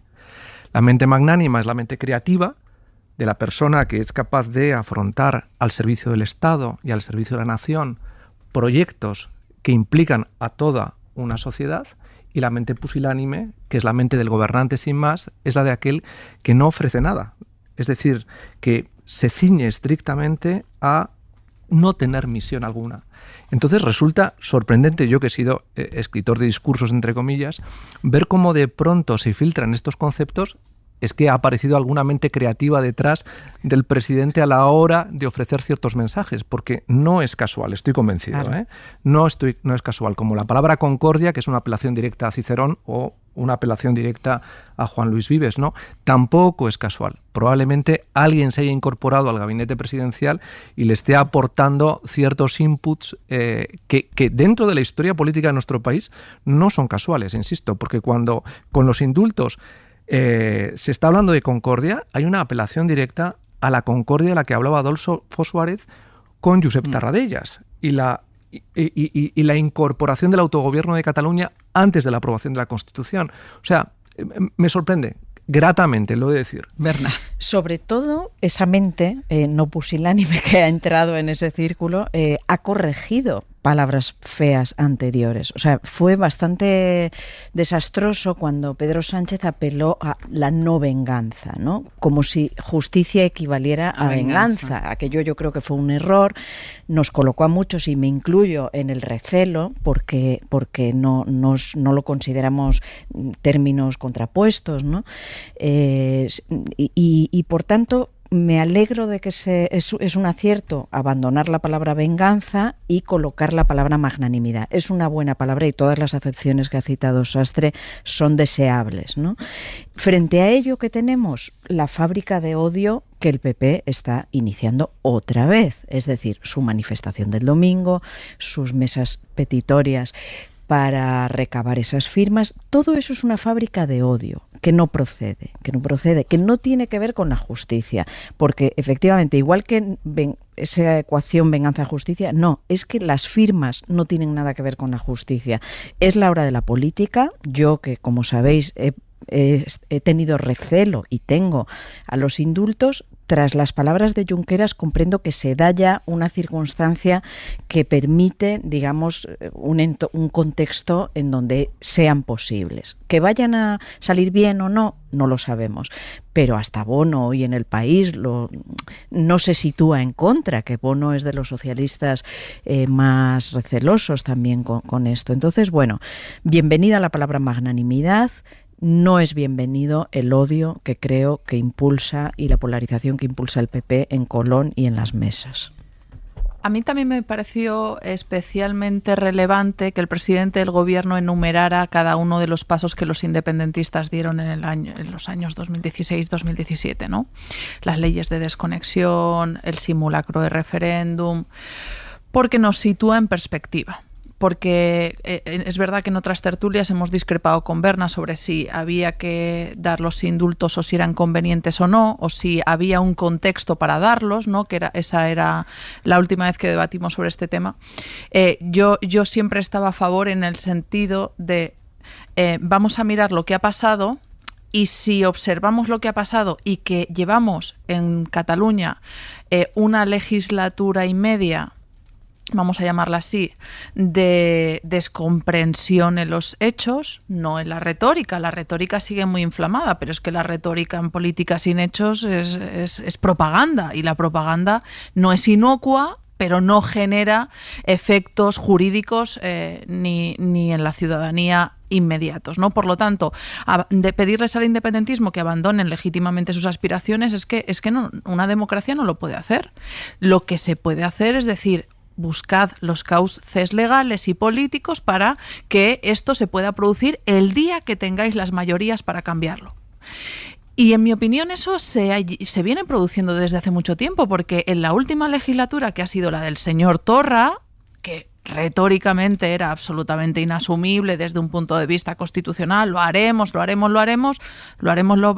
pero Pedro y el Lobo, o sea, no hizo nunca, lo más que hizo fue colgar una pancarta por el cual se le inhabilitó para ejercer cargo público, está en su casa tan tranquilito, y la pancarta se quitó, y ahora hay un presidente con un partido político que quiero poner en evidencia la valentía que ha tenido para enfrentarse a los otros socios independentistas de la CUP y de Junts per Cat, que ya le utilizan lo mismo, lo de las tutelas, ¿no? Lo mismo claro. Que Susana Díaz, la tutela, pues utiliza el mismo argumento, y sobre todo utiliza ese chantaje emocional de dejar de ser independentista de pura cepa. Por lo tanto, a mí me gustaría poner en valor lo que ha hecho Esquerra Republicana, me gustaría poner en valor lo que ha hecho por parte del Gobierno o lo que está previsiblemente por llegar, que son esos indultos, porque ambos gobiernos, desde la fortaleza de tener el Ejecutivo detrás, aunque con la debilidad de tenerlo en coalición, van caminando hacia un acercamiento de posturas que al menos en el corto evitan un conflicto directo, y a mí eso me parece ya muy buena noticia. Claro, y con rasguños importantes en sus filas, porque muy importantes, lo que has señalado de Junts, es muy curioso como Jordi Sánchez ahora acusa a Aragonés de ser un presidente tutelado por Junqueras, y que es Junts entero sino algo tutelado, y que quería institucionalizar esa tutela incluso con el Consell de la República por parte de Puigdemont. Entonces, bueno, hay que valorar efectivamente este escenario nuevo, siempre con los recelos de que Esquerra nos ha dado muchas pruebas de que no son de fiar, de que a última en todas hora... sus... Exacto, o sea, siempre hay esos tuits de última hora que provocan tormentas, ¿no? Pero bueno, hay que valorarlo en su justo término, han dado un giro a base de rasguños con sus socios independentistas, y esto coloca un escenario muy propicio que yo creo que tenemos que valorar. ¿Piensas también, Lasai, que el escenario es diferente? Yo creo que el escenario es diferente porque el relato que se está trabajando es muy distinto. Y realmente se está trabajando por un contexto de concordia que trata de combatir precisamente la discordia social alrededor del tema de los indultos, y crea un estadio de opinión que lo que busca propiciar es fundamentalmente que haya una acción común en el conjunto de la sociedad española hacia algo que todos constatamos, y es que somos conscientes de que Cataluña es un problema para el conjunto de España tal y como está planteada su relación con el resto del país, y que más tarde o más temprano habrá que explorar maneras de resolver esta situación de conflicto. Se han ensayado muchas y ahora se abre una oportunidad. En cualquier caso, lo que me interesa también, y por retomar lo que hablábamos hace un momento de Mirabeau, que es que frente a magnanimidad, Ortega planteaba pusilanimidad. Es decir, frente al magnánimo está el político vulgar, decía Ortega, que se asienta en lo pusilánime, que es no tener misión alguna, no ser capaz de unir intereses contrarios. Es curiosa, ¿no?, esta reflexión, cómo de pronto estás colocando en un relato asentado sobre la concordia y la magnanimidad a tu oponente, que se sitúa en la discordia y la pusilanimidad. Por tanto, me parece que, por lo menos, aprecio la inteligencia política con la que se está trabajando un cambio, evidentemente, de relato a la hora de tratar de sumar una acción común al conjunto de una sociedad que, no sé si por hartazgo o por convicción, comprende que hay que dar una solución al problema catalán para estabilidad de Cataluña y para el conjunto de España. Y que en el otro, como tú, estoy completamente de acuerdo, en el otro lado, ¿qué hay? El otro lado hay es la expresión de la frustración del no tener alternativa, que es, nos vamos a hacer una foto en Colón, pero que no salgamos en la foto, cosa que a mí me parece ya el triple montal de la comunicación política, porque tanto en Ciudadanos como en el Partido Popular hay muchas dudas sobre si conviene o no conviene situarse en una foto que sí o sí va a capitalizar la extrema derecha, y que aparte es una expresión de la negativa. No queremos los indultos, que está fantástico para un partido que no tiene ni va a tener responsabilidad de gobierno, pero para un partido que está llamado a ser la alternancia política del Partido Socialista, como es el Partido Popular, digo yo que el no vale. Tendrá que plantear el qué, es decir, mire, no, pues ¿dónde andarán las reformas constitucionales? ¿Dónde andarán esas propuestas de federalización del Estado? ¿Dónde están las propuestas, no? Yo es lo que quiero saber, es decir, ¿cuál es el planteamiento que tiene el Partido Socialista para ir encauzando esto? Porque el diálogo está bien, pero al diálogo hay que aportar algún tipo de contenido, pero bueno, ya sabemos cuál es el del Partido Socialista, y además del no, que ese no es muy fácil, porque ese no lo comparte la Fundación Francisco Franco, lo comparte Vox, lo comparte Ciudadanos, lo comparte el Partido Popular. Ya, pero ¿y si gobernarais mañana, como estáis presumiendo que hay un cambio de ciclo? Diríais, vale, no los indultos, ¿y ahora qué? Porque ¿ahora qué? ¿Otra vez vamos a estar de espaldas a una comunidad autónoma y a sus sentimientos, no entera, sino partida, por supuesto, pero la mitad de la población de Cataluña? pues tienen la obligación de aportar un poquito más. No, dime, si es muy breve, dime. Brevísimo. Vuelvo a poner en valor que hemos pasado de un Junqueras que dice que se metan los indultos por donde les quepa a muchas gracias por los indultos, renunciamos a la unilateralidad. Y lo ha puesto por escrito. Entonces, esto es fundamental. Esquerra se ha movido, el PP no se mueve. Voy a ordenar un poco el tráfico porque me quedan unas cuantas cosas por contarles y muy poco tiempo. Lo primero, nos pide paso Alberto Pozas. Buenos días. Hola, Ángel, buenos días. Porque Pozas, el Tribunal Constitucional está estudiando si declara inconstitucionales algunas partes del primer estado de alarma. Sí, en el pleno de dentro de 2 semanas el Constitucional va a estudiar ya por fin el recurso que interpuso Vox contra ese primer estado de alarma y la ponencia, el documento que van a estudiar como borrador, como base de la posible sentencia, pues como dices, entiende que algunas de las medidas, por ejemplo, el confinamiento más duro del primer estado de alarma, de la primera ola que se utilizó para combatir la primera ola, pues vulneró algunos derechos fundamentales de los españoles, el de reunión, por ejemplo, el de residencia o el de circulación. Va a ser una estimación, la ponencia que van a estudiar propone una estimación parcial del recurso del partido ultraderechista, porque, por ejemplo, rechaza que se vulneraran otros derechos o que se vulnerara, por ejemplo, la libertad de empresa o de acudir a centros religiosos. De todas maneras, esto es la ponencia, Ángeles, que se va a tener que debatir por el Pleno y por lo que nos cuentan se presagia mucho debate y si sale adelante se presagian muchos votos particulares y no se puede descartar que no salga adelante, como pasó, por ejemplo, hace unos días con la ponencia de uno de los magistrados, Cándido Conde Pumpido, en el caso del asalto al Parlamento, que les quería absolver. La ponencia no salió adelante y hubo que cambiar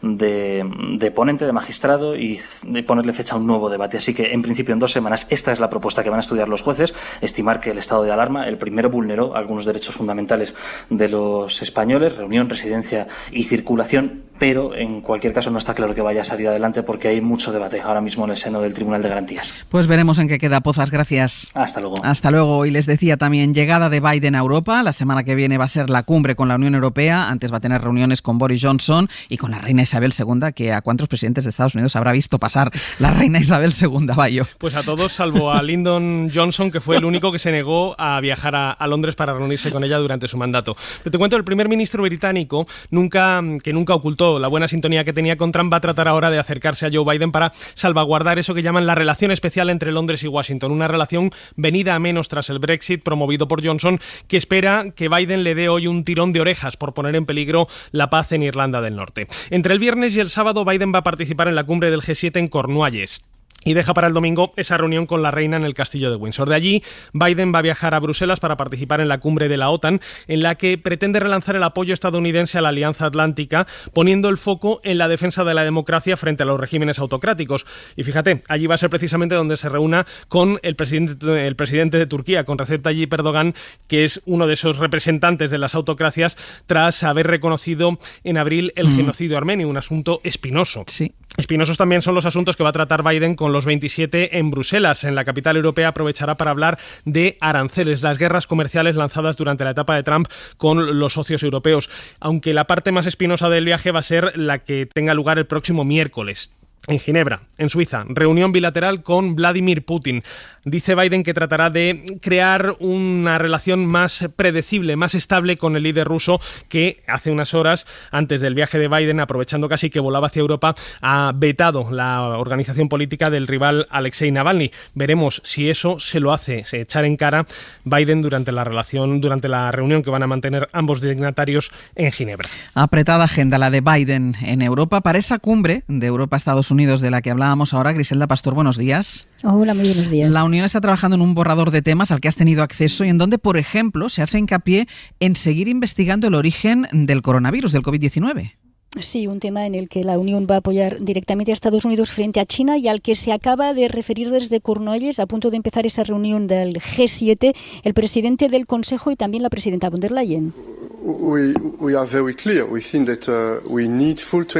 Necesitamos más transparencia. El mundo tiene derecho a saber exactamente qué ha pasado. Hay que sacar lecciones de esta crisis y esto pasa por la transparencia. Es el discurso que están realizando los líderes europeos, dejando muy claro que en ese tema, como en muchos otros, van a apoyar a Biden, porque sabéis que es él el que está tirando del carro internacional de una forma completamente inesperada, al menos visto desde Bruselas, donde vamos, no se pensaban que de una manera tan rápida iba a poner sobre la mesa tantos temas como los que está poniendo Biden.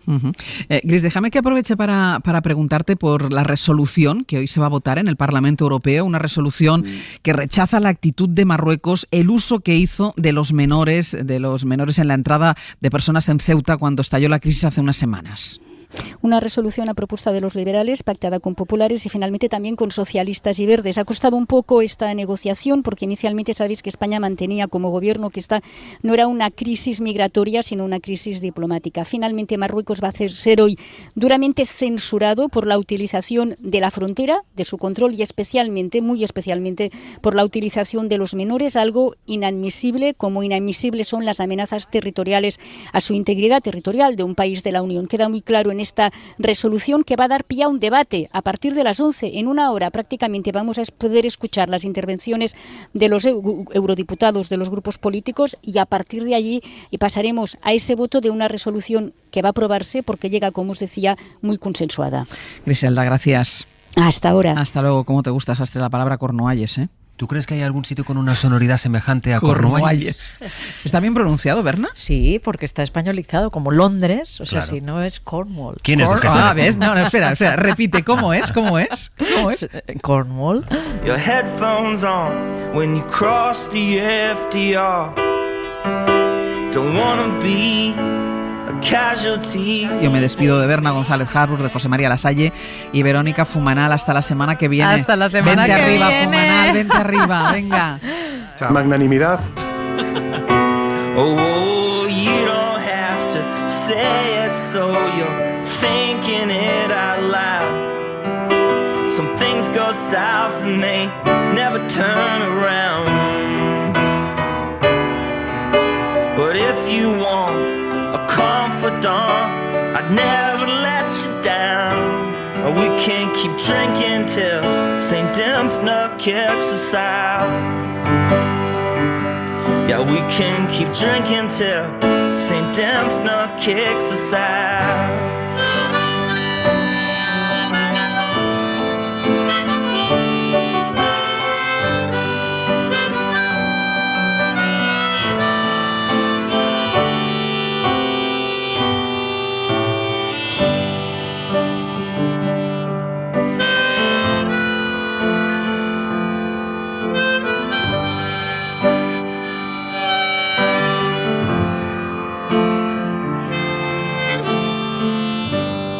Suscríbete a El Abierto de Hoy por Hoy. Todos los episodios y contenidos adicionales en la app de Cadena SER y en nuestros canales de Apple Podcast, Spotify, iVoox, Google Podcast y YouTube.